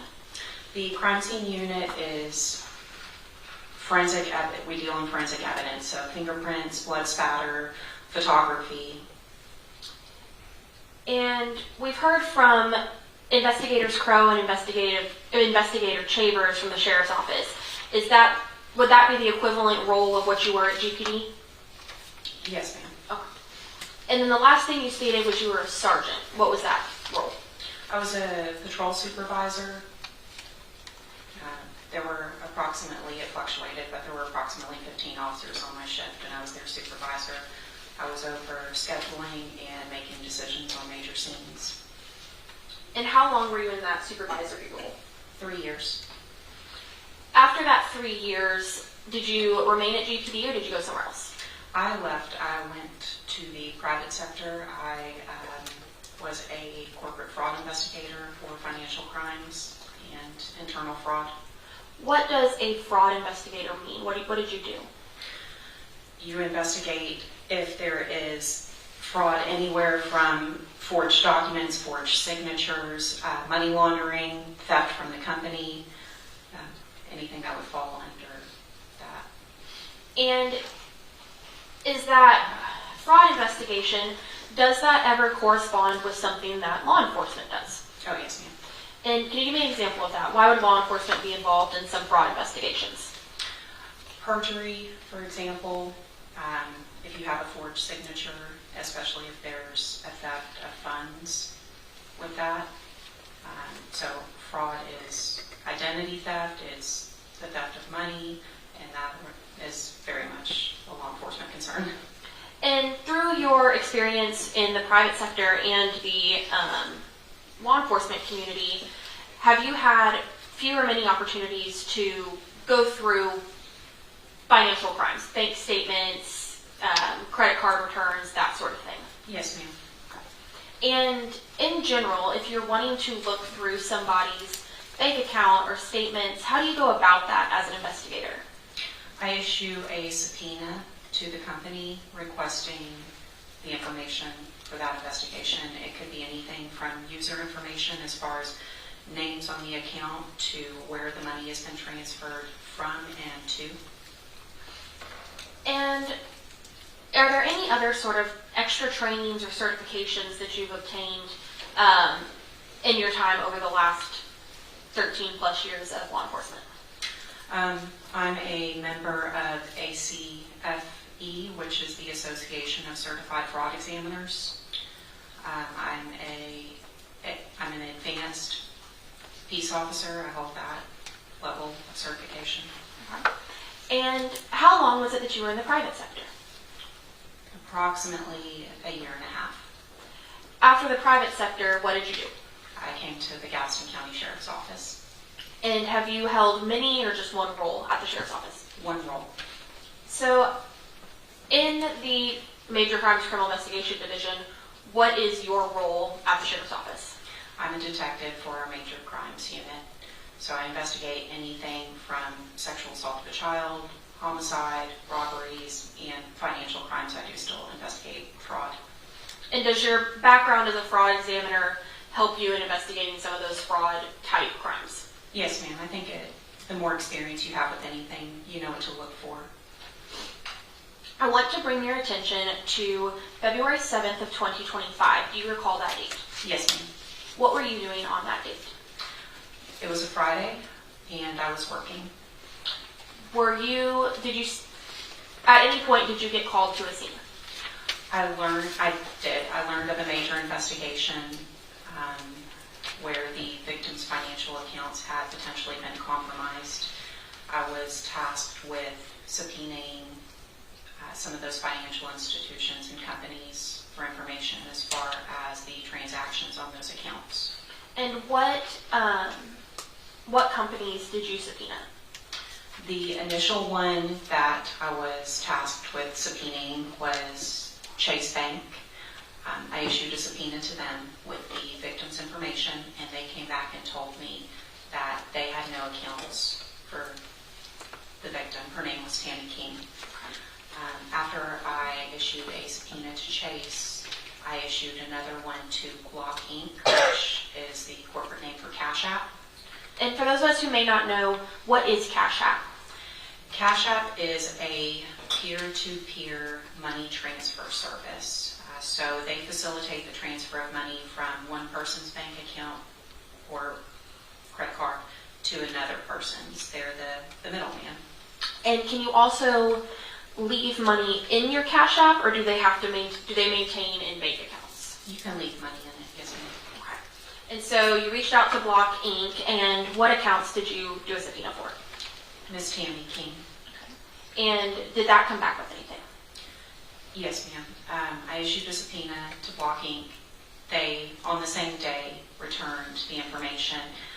The return had Miss King's information, her identifiers, and it had accounts that had been linked to her Cash App account. And also it had a list of transfers of money coming into her account and money leaving her account. Okay. And before we kind of get into what that Cash App gave back to you, were there any other subpoenas that you sent out? Initially the Chase Bank, then the Cash App, and then a Wells Fargo account. And did you receive back any information from Wells Fargo? Yes, ma'am. Okay. And was that also in relation to Miss King? Do you mind if I look at it? Absolutely. Feel free to refresh your memory, and then once you feel refreshed, look up at me.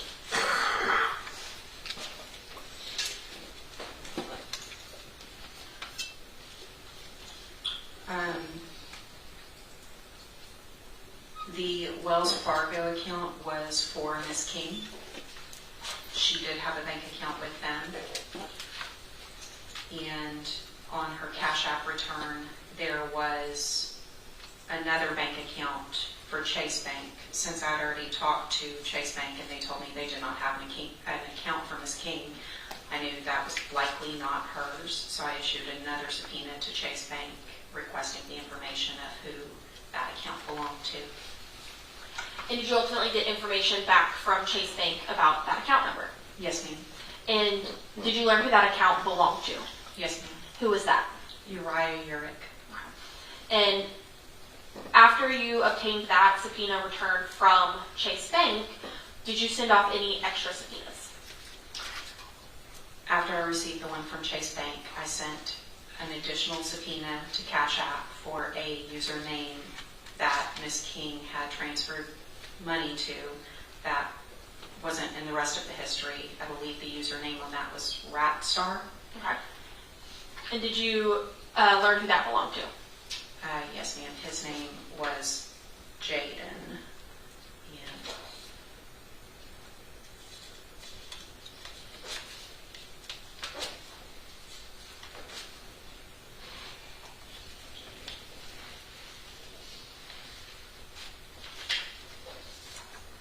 I believe he was a Jaden Andrews.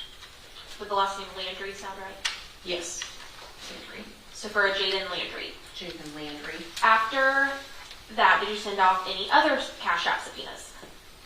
I did. I sent another one for an account that was labeled belonging to Tara King.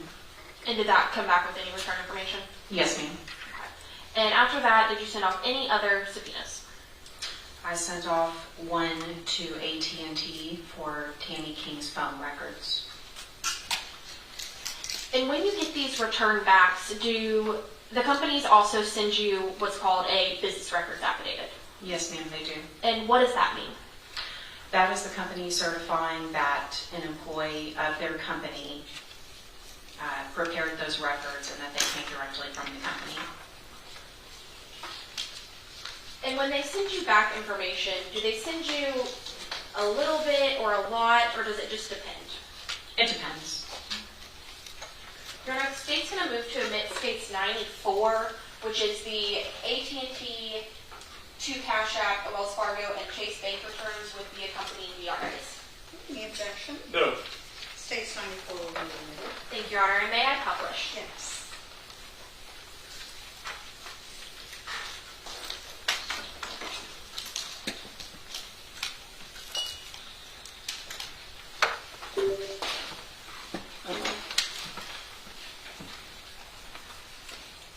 All right, Detective Scott, I want to start with the Cash App return for Tammy King. When we open this folder, can you explain to the jury what is it that we look at? This folder is the information that Cash App provided in response to the subpoena I sent them from Ms. Tammy King's account. And is this bottom part the Excel spreadsheet where the data actually is? Yes, ma'am. And what are the other documents? The other documents are the custodian of records, which is what we previously discussed, the business records affidavit, where the company is certifying that they did provide these documents. One of them, the Cash App guide, is how to read the information that they're sending back. Sometimes it can look kind of jumbled, and they provide a user guide for that. And then what's the very top one? The cover sheet is their opening, their letter to the department. So is it fair to say that the bottom document is the one that has the information you were seeking? Yes, ma'am.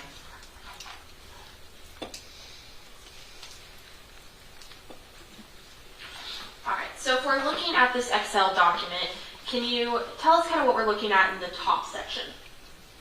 The top section is Ms. King's personal information that identifies her and confirms that this is her account, such as her date of birth and social. And to your knowledge, does this identifier of the date of birth, social, and name, does this match the victim in this case? To my knowledge, yes. Now I want to move down to this next section to the address history. What are we looking at here? 4723 15th Street is Ms. King's address. It is the one I was called to on February 7th. So the same street that you responded to is the same street that this account is activated with? Yes, ma'am. Okay. What is the display name talking to us about?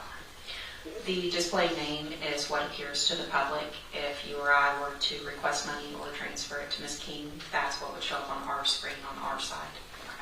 And with Cash App, is your username the display name, or is there also like a handle like you would see with Instagram?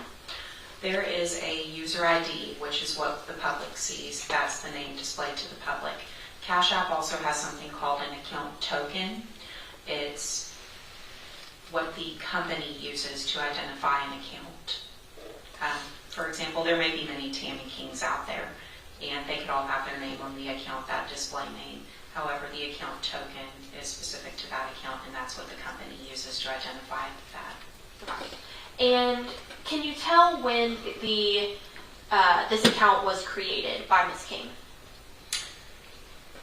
It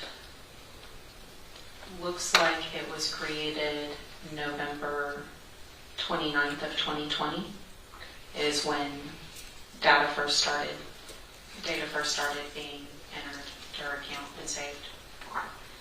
And as far as that customer token or anything like that, when's the last time that there was any data on that portion of the account? I'm sorry, say again. I'm sorry, I asked that poorly. what was the last date of any changes on the alias history portion of the account? That was August 25th of 2024. I want to move down to this payment source history. What is it that we are looking at in this payment source? These are financial accounts that have been linked to Ms. King's Cash App. And if someone doesn't have Cash App and we're talking about a payment source being linked, what does that mean? It means that that account is now tied to the Cash App account in a manner that funds can be transferred in and out of that financial account to that Cash App account.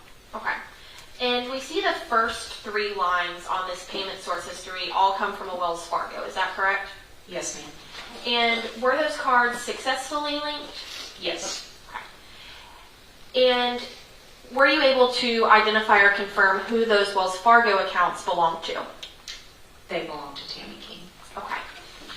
What do we see after those initial 3 Wells Fargo accounts? After those accounts, the next lines, the 2 of them say JP Morgan Chase Bank.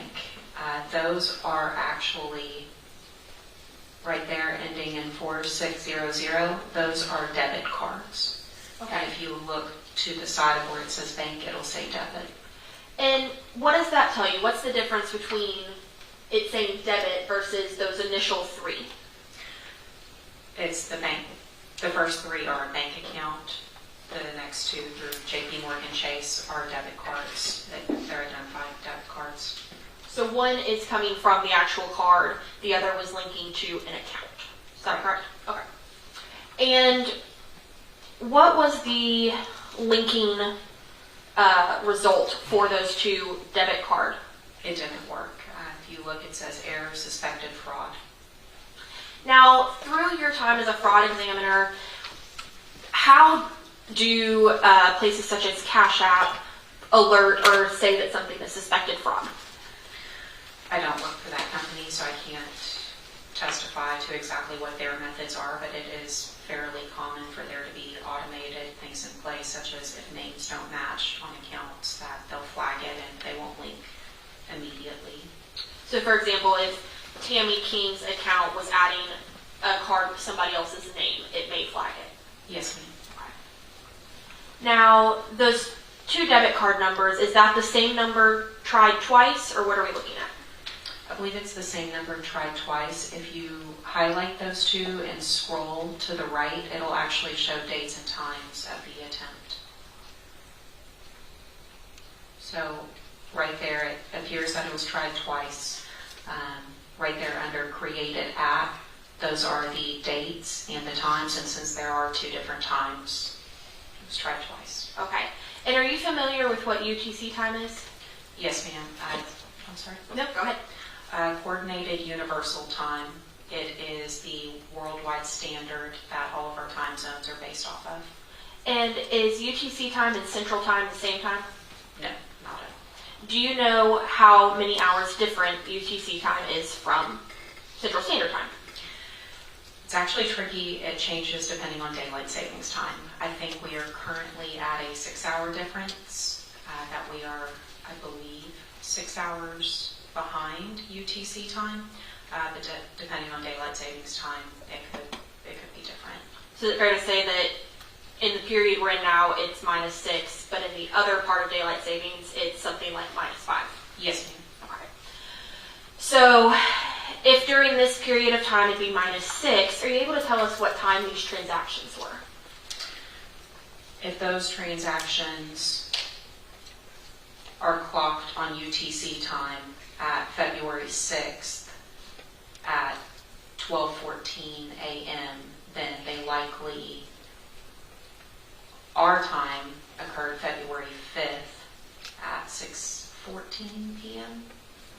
So 6 hours previously, it would have been on the evening of February 5th at 6:15, correct?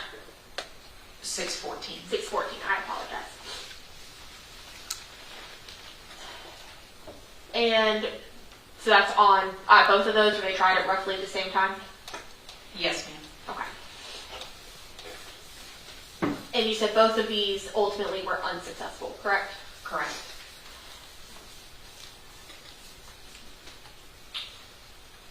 Now, here is this next section. What do we see? That is another attempt at linking a financial account to Ms. King's Cash App. And was this one successful or unsuccessful? Yes, ma'am, it was successful. And can you tell us at what date and time this one was? UTC time, February 6th at approximately 12:11 a.m. So, in our central time, February 5th at about 6:11 p.m. And I know earlier when we were talking about days, you arrived to the scene on Friday, February 7th, correct? Yes, ma'am. So what day would February 5th have been?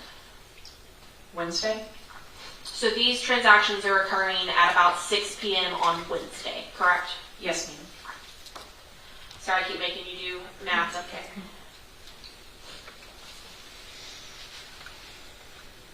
All right. Now we get down here. What does this line 64 mean?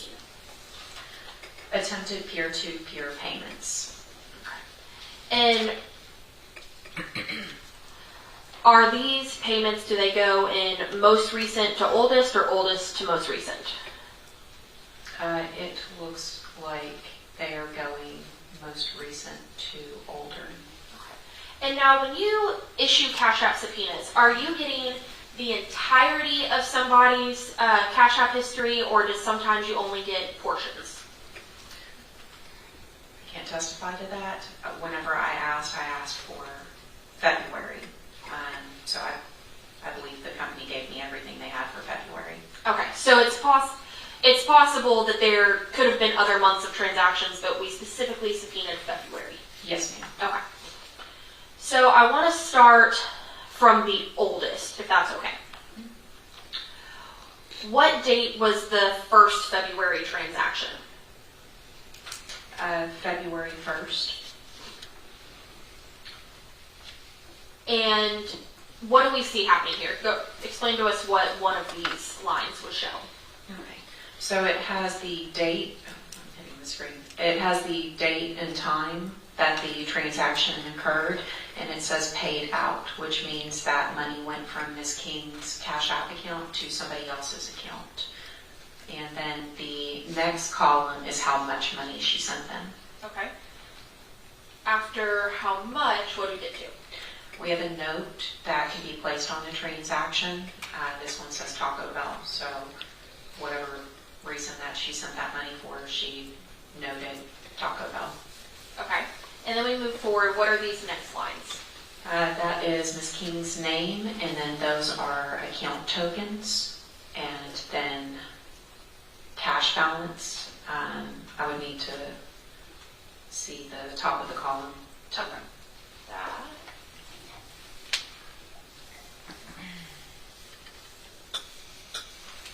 So the sender subject, that means that that CFQ number is Ms. King.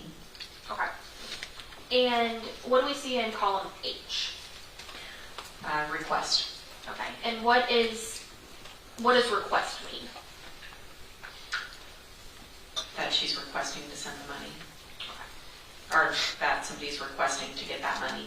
Sorry. Okay. And so for things like Cash App, what does it mean for someone to request? How does that work? It means you can say, I, Ashton Scott, need money, you owe me money. It's almost like me sending you a bill. So I can send you a request through the app and say, will you give me this money? And who was it that requested the Taco Bell money from Tammy King? Tara King.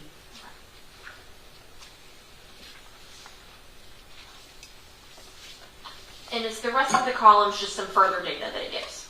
Yes, ma'am, the IP address. I want to move forward a little bit. Just to the next line. What are the next two transactions for and for what amount? The next two transactions, one is for $20 for phone case for new phone, please. I'm guessing that's a typo. Release. And then the one after that is for $29. 29 for case. It's the same one I have now, but right size. And were these also requests? Yes, ma'am. And who, I apologize, who requested those two items?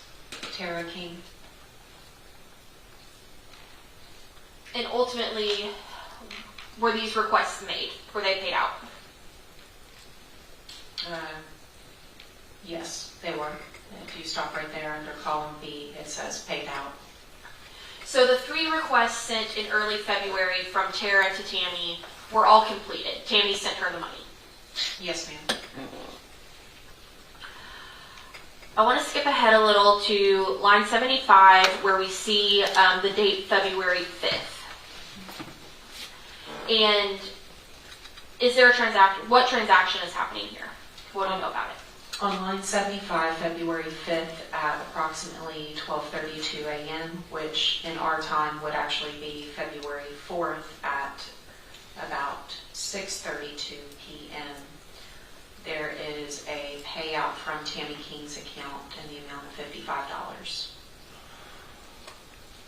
And we see that this says paying versus request.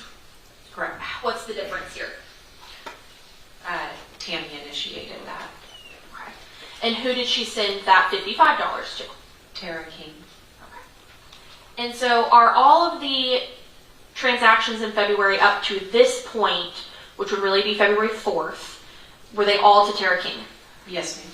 And was all the money sent? Yes, ma'am. Now I want to go directly above that. What time would this transaction on line 74 have been? February 5th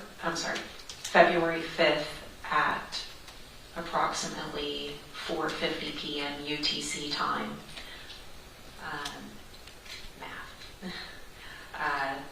So February 5th minus, we said 6, so approximately 10:50 a.m. there is a transaction for $350. And what is this part we see in section B?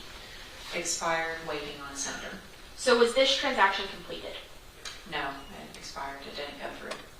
And whose account did this transaction come from? Miss Tammy King. And who was it to? Somebody with the username Ratstar. Is that who we spoke about earlier? You said his name was Jaden Landry? Yes, ma'am, Jaden Andrew Landry.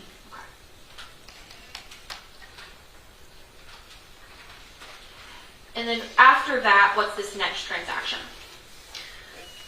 The next transaction, February 5th, is for $1,000, and it says amount exceeded, recipient monthly receive limit.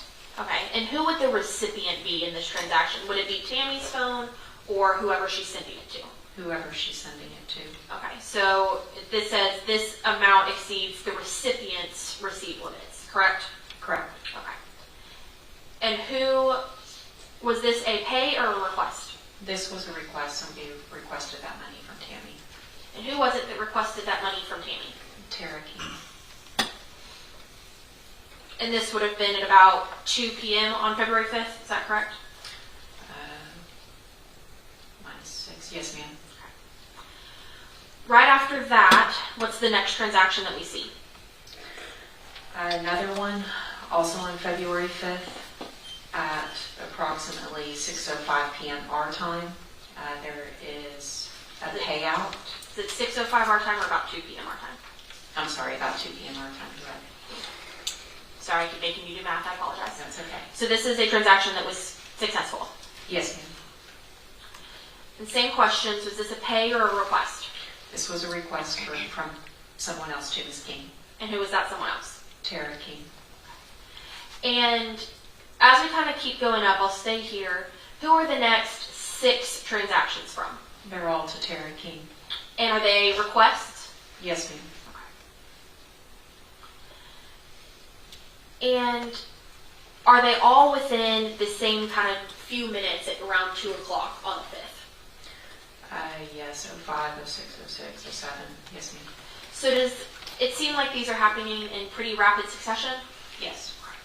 And what is happening what do you notice about kind of columns B and C? What's happening? Some of them are paid out, some of them are not. And they are for varying amounts, 300, 200, 200, 150, 10, 20. So, like I said, some of them, the money did leave Ms. King's account and was received by Tara King, and then some of them are showing amount exceeded. So at around 2 p.m. on February 5th, which is Wednesday, money is being taken from Tammy King's account and being put into Tara King's account. Is that fair? Yes, ma'am. And now, does Cash App tell you who exactly is sending or requesting, or does it just tell you what accounts are doing it? It tells you what accounts are doing it. Okay. So it doesn't tell you that, say it's mine, it doesn't say that Ms. Willis is sitting here sending the money. It just says Ms. Willis's account is sending the money. Is that correct? Yes.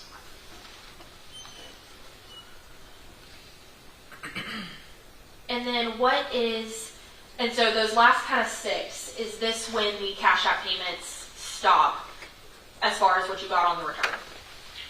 Yes, ma'am. Now, we go to this next section.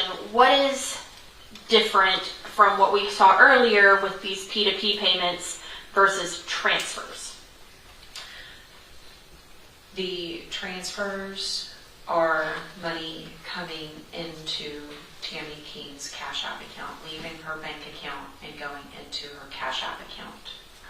Is it also the same as when you're transferring it from your Cash App account back to your bank account? Yes. Now, I'll skip this bottom line 103, but let's start with 102, okay? Okay. What are we looking at here? What date and time was this? This was February 5th, 2025, 12:32 a.m. So in our time, Would be about 6 p.m. on the 4th? yes, ma'am. Okay. And does this correspond with that same Tuesday night $50 transfer to Tara King that we saw? It's around the same time. Now we move to this next one in 101. What time would that be at? 2:49 p.m. So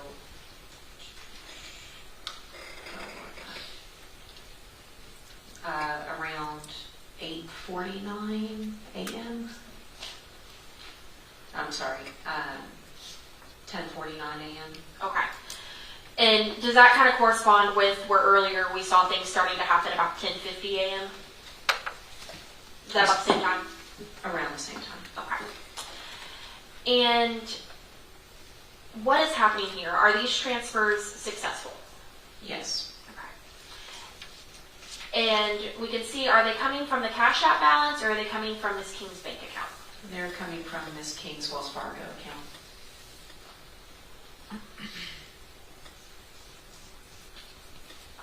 And then we can see they're going, where is it going? It is money coming from Ms. King's bank account and going into her Cash App account. Cash App can hold funds. It doesn't just transfer from one to the other. It can hold them as well. Okay, so at this point, money is coming from Tammy King's Wells Fargo account and being held inside of Cash App account. Is that Yes. correct? Okay. And what amounts are being transferred from Ms. King's bank account into her Cash App account? Various amounts. There looks like a cluster, each of them for $200. It looks like there is a failed attempt at $20,000 and another failed attempt at $5,000. And then there are some more successful attempts. You're scrolling. Sorry, you're It's right. okay. So we have these 2 failed, correct? Correct. And then we move on, you said they become successful again. Yes. Okay. Lower amounts.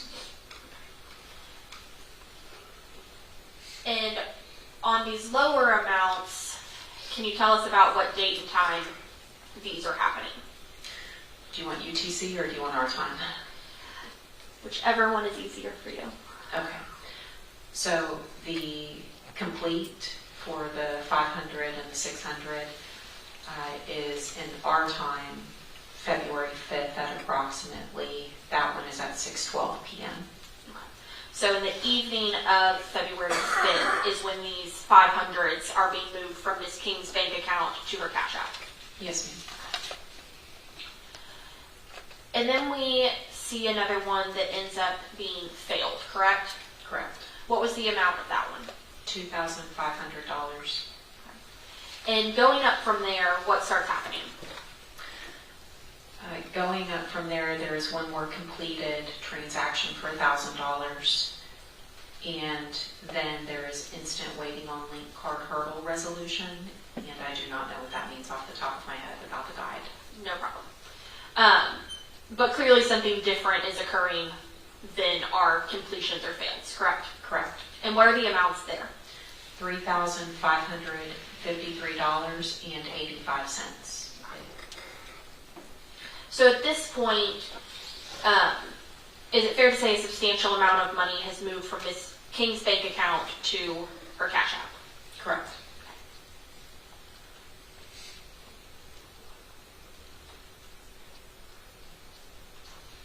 And as we go down, are these just kind of more information about where, what accounts and what phones are utilizing this account?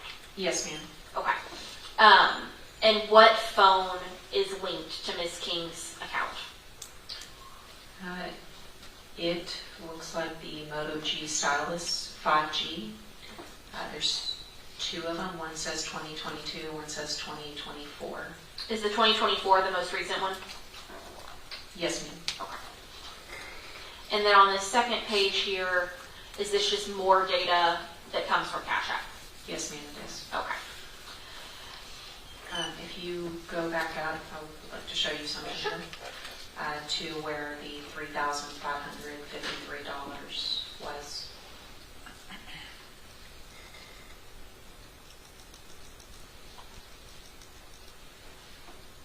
If you go over how those two are different, those top two, go over some more. And some more. Right there under column F, it says cash out. So cash in is money coming into Miss King's Cash App account from her bank account. And cash out is someone attempting to transfer money out of her Cash App account. Okay, so this is the money that is in Miss King's Cash App account is now being attempted to go elsewhere. Yes, ma'am. Okay. And those, it looks like something held them up. Is that correct? Correct. Okay.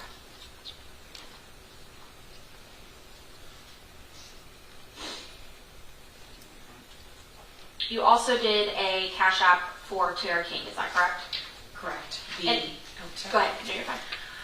The name on the data for Ms. King's Cash App account, there was a user token, Cash App token. That's the jumble of letters that don't specify a specific name. So I did a subpoena to Cash App for that to see the user information, who that belonged to. And do these 4 documents correspond to the same 4 documents we talked about with Miss King's? Yes, ma'am. Okay.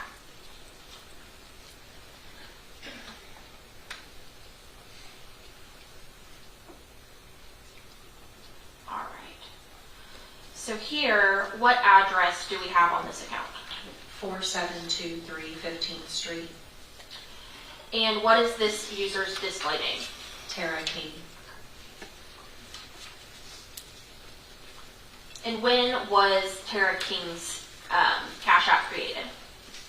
It looks like March 13th of 2024.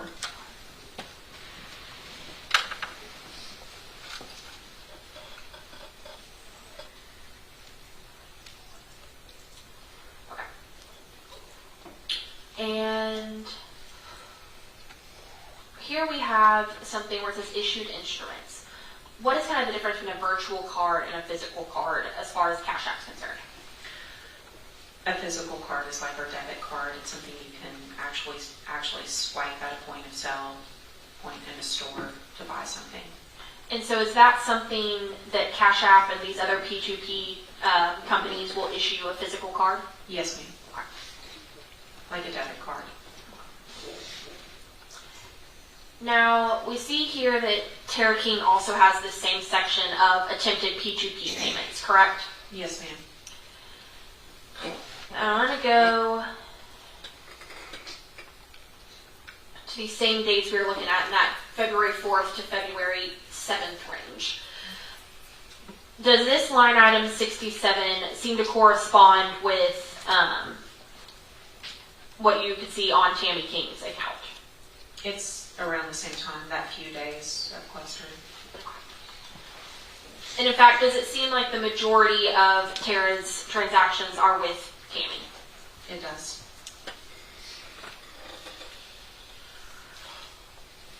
So moving forward, what is this next line 66 telling us? Bless you. Line 66 is for a transaction on February 5th at approximately, I believe that is in our time, about 2:05 p.m. And am I correct in saying that when we were looking at Miss King's, there was a lot happening around this same 2:05 mark? Yes, ma'am. And so does that correspond with what we see here on Tammy's? Yes. Or on Tara's, I apologize. Yeah, Tara's account, but Tammy's, their accounts are communicating with each other. So is it fair to say that the two accounts that you Cash Apped are the ones that are sending and receiving money between each other? Yes, ma'am. Okay.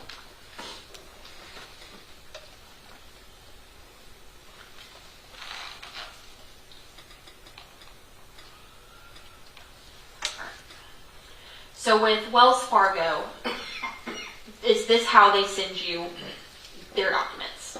Yes, ma'am. Okay. And for the most part, are they the same style of documents that Cash App sends? Is that pretty common for financial institutions' returns? It's similar. They'll do a custodian of records or a business records affidavit certifying that the company is releasing those to us. And what sort of information does Wells Fargo give you?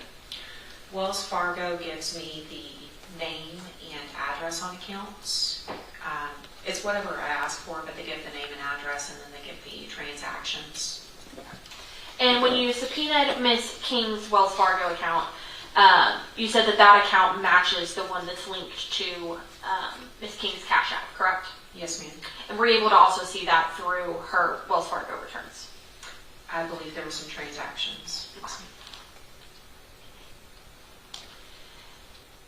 Now we also have this JP Morgan Chase, correct? Yes. And earlier you were explaining to us how you subpoenaed this information. Will you remind us where you got the number to subpoena for JP Morgan Chase? The JP Morgan Chase account showed up on Tammy King's account as one that was being attempted to link to her Cash App account. For the debit card, it actually said JP Morgan Chase Bank. For the bank account, it didn't say the bank name, but it did have a routing number. Bank account and routing number, pretty standard whenever you're making transfers.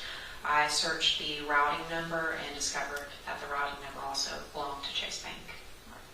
And so when you subpoenaed those numbers through Chase Bank,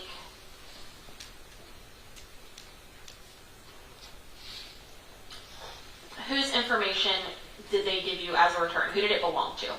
Uriah Urick. And under Uriah's name, does it also give, I apologize, further information about him? Yes, ma'am. It gives the address on file, the email address on file, the social security number, and the date of birth for the account holder. And specifically, can you tell us what Uriah's email is? Percy, can you zoom in? I'm sorry. Oh, I have it here too. I'm sorry. And where's he at? PercyFrogPog@gmail.com.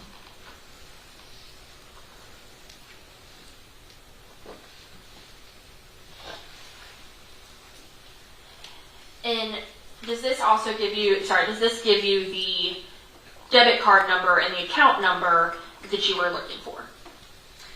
It does. It gives me the debit card number ending in 4600, which was the one on Miss King's Cash App. Okay. And so you said that does match Miss King's Cash App attempt. Yes, ma'am.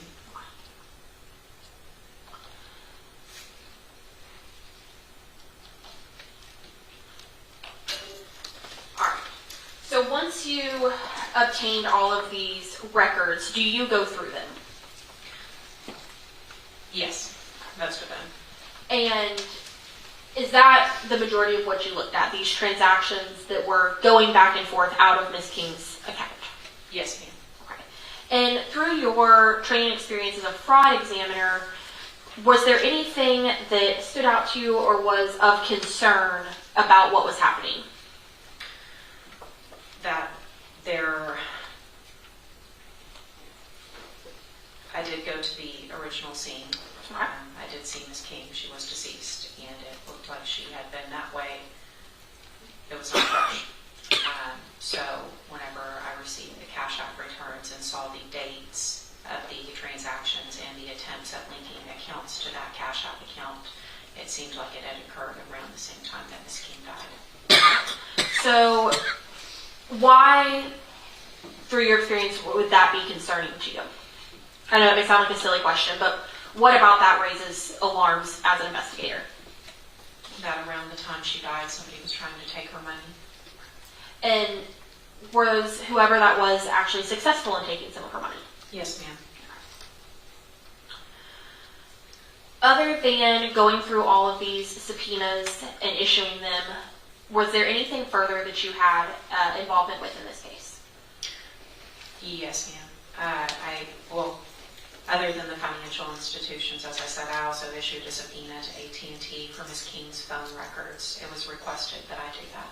Okay. And was there anything of any large note in those phone records? I did not go through those phone records. Okay. But you did subpoena them and they were as part of this exhibit, correct? Yes, ma'am. Okay. And did you do anything else other than that? I went to the scene. Anything else as far as something you were tasked with, or did that complete your part of the investigation? That completed my part. I'll pass this witness, Your Honor. Mr. Atkins? Thank you, Your Honor. Ma'am, my name is Bill Agnew, and I represent Uriah Urick, the city here on my right. The records you requested from all the financial institutions were just from February of 2025, is that correct? As far as my memory serves, yes. So you didn't have like any other history to know what kinds of transactions had happened, let's say January or December, or the months preceding February of 2025, correct? Correct. So there's no kind of reference point to know how much money would have gone to Tara from Tammy before that time. Correct. And presumably, I mean, that's essentially her mother, even though she's not biologically her mother. That was who was raising her. That's a pretty popular way for parents to send money to kids nowadays, correct? Yes, sir, it is. Happens a lot. Okay. And I mean, and I know that's different than what we all did when we were growing up, but I mean, that's a pretty common way to transfer money now. You know, it's Cash App, PayPal, things like that, right? Correct. Yes. Okay. So we don't have any history to compare kind of how much transactions may have happened before February as opposed to what happened just in the first 5 or 6 days of February, correct? Correct. We do not have a reference point of what their norm was in their transfers. Okay. And as far as you said you got the AT&T phone records, Yes. but you didn't analyze them or look at them or anything like that? No, sir. Okay. Is that done by somebody else? Yes, sir. Okay. Vice Witness. Just briefly, Judge, and may I republish States 94? Yes.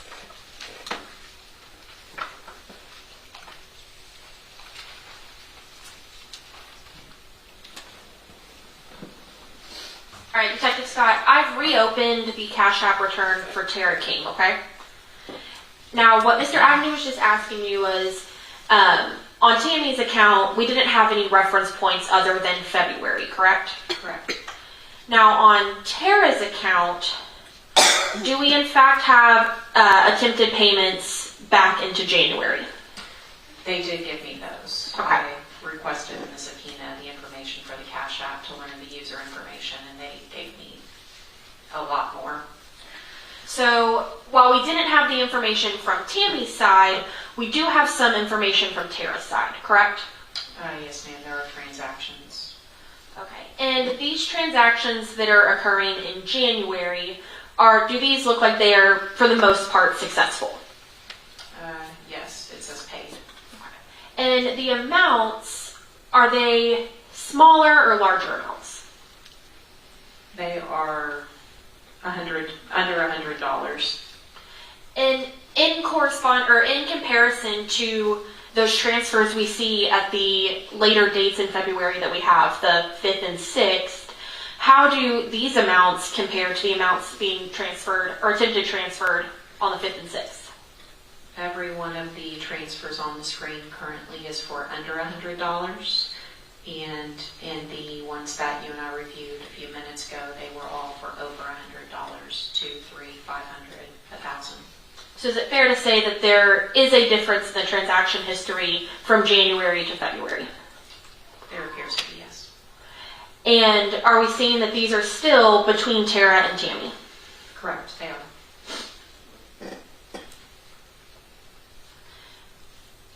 It looks like, are there a couple to some other people? Yes, there is one to Rat Star. That was also the name on Tammy King's Cash App account. There is also another one to Rat Star, one to Audrey Van Hoy, Nicole, Antonio, Angel. So in January, Tara had quite a few cash exchanges with multiple people. Is that fair? Yes, ma'am.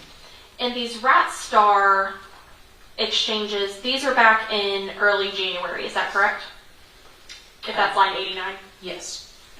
So is it fair to say that Tara had exchanges with Jaden Landry prior to what we saw in Miss King's account? Yes. Okay. So Jaden Landry was someone who had previous exchange history with Tara? Yes. Okay. So ultimately, would you say there was a noted change on the 5th and 6th of February? And the amount that was being transferred, yes, there was a difference. I'll pass this to Sharon.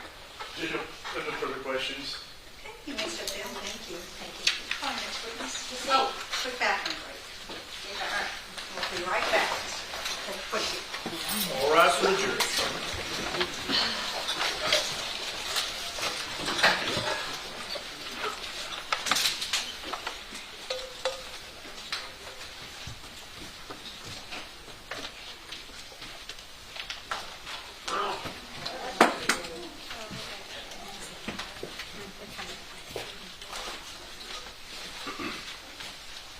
Court stands in recess for about 10 minutes.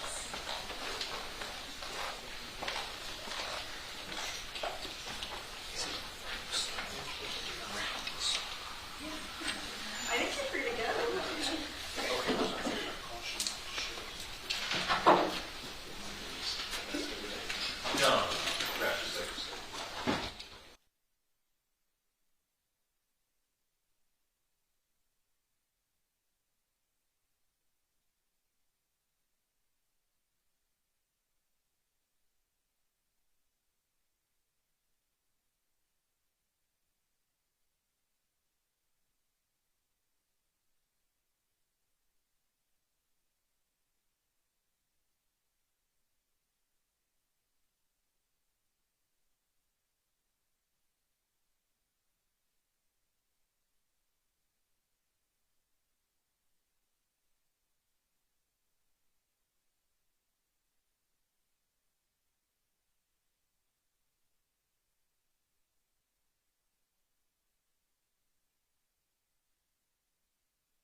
Thank you, Your Honor. Good afternoon, Detective. How you doing? Will you please state and spell your name for the record? I'm Detective Brian Bernard. It's B-R-Y-A-N. Last name's Bernard, B-A-R-N-A-R-D. And Detective Bernard, how are you currently employed? I'm employed with the Galveston County Sheriff's Office. What is your role at the Galveston County Sheriff's Office? I'm assigned to the Criminal Investigations Division in the Major Crimes Unit. And how long have you been with the Major Crimes Unit? Since January of this year. So, roughly 10 to 11 months? Yes, ma'am. Is that the entirety of your law enforcement career? No, ma'am. How long have you been in law enforcement? Approximately 10 years. And we've heard some prior testimony about going through the academy and getting a TCOL certification. Have you done all those typical things as well? I have. Okay. You said approximately 10 years. What was your first role in law enforcement?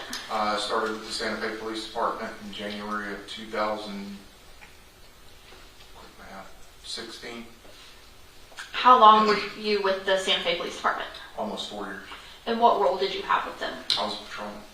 And for those of us who may not know, just kind of briefly, what's a patrolman? So patrolman is, we're basically in a marked unit and ride around and answer calls for service, conduct traffic stops, and look for crime. Try to be proactive when we're not answering calls. And after that 4 years with Santa Fe, where did you go next? I moved to the Galveston County Sheriff's Office. And what role did you have at the Galveston County Sheriff's Office first? I started off on patrol here. How long were you there? Don't make me lie to you, maybe 2 years, 2.5 years. What role did you move into after that? I moved into our narcotics unit. And what is your narcotics unit? What do you do? So I was a member of the Organized Crime Task Force, and we primarily focused on gangs, guns, drugs, prostitution, gambling, that sort of thing. And how long was it that you were in the Organized Crime Task Force in the narcotics unit? A little over 2 years. And is that the last unit that you were in prior to moving to major crimes? Correct. Now, what is the difference between you being on as part of the narcotics unit versus being part of the major crimes unit? So when I was in narcotics, we primarily focused on the crimes that I mentioned before. Major crimes, we deal with a litany of things. It can be from theft at a store to capital murder. And does the way that you approach those investigations, are they the same or different on narcotics versus major crimes? Some ways are the same, some ways are different. What are some of the ways that they're the same? Some ways that they're the same, we conduct interviews, just like we would in narcotics.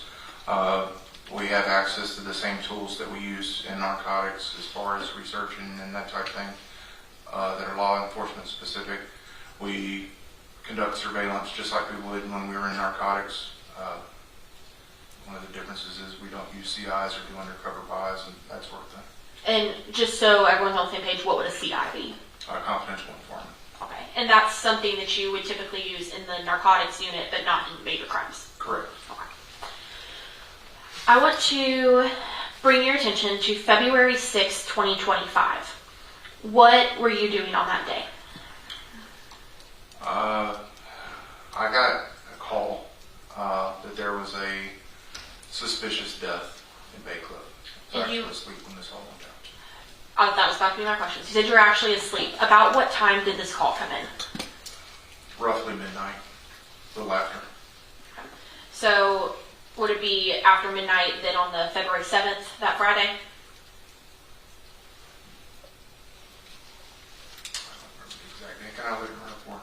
if you want to refresh and then look up at me once you're refreshed. Yeah, stand by. I have bunch of reports.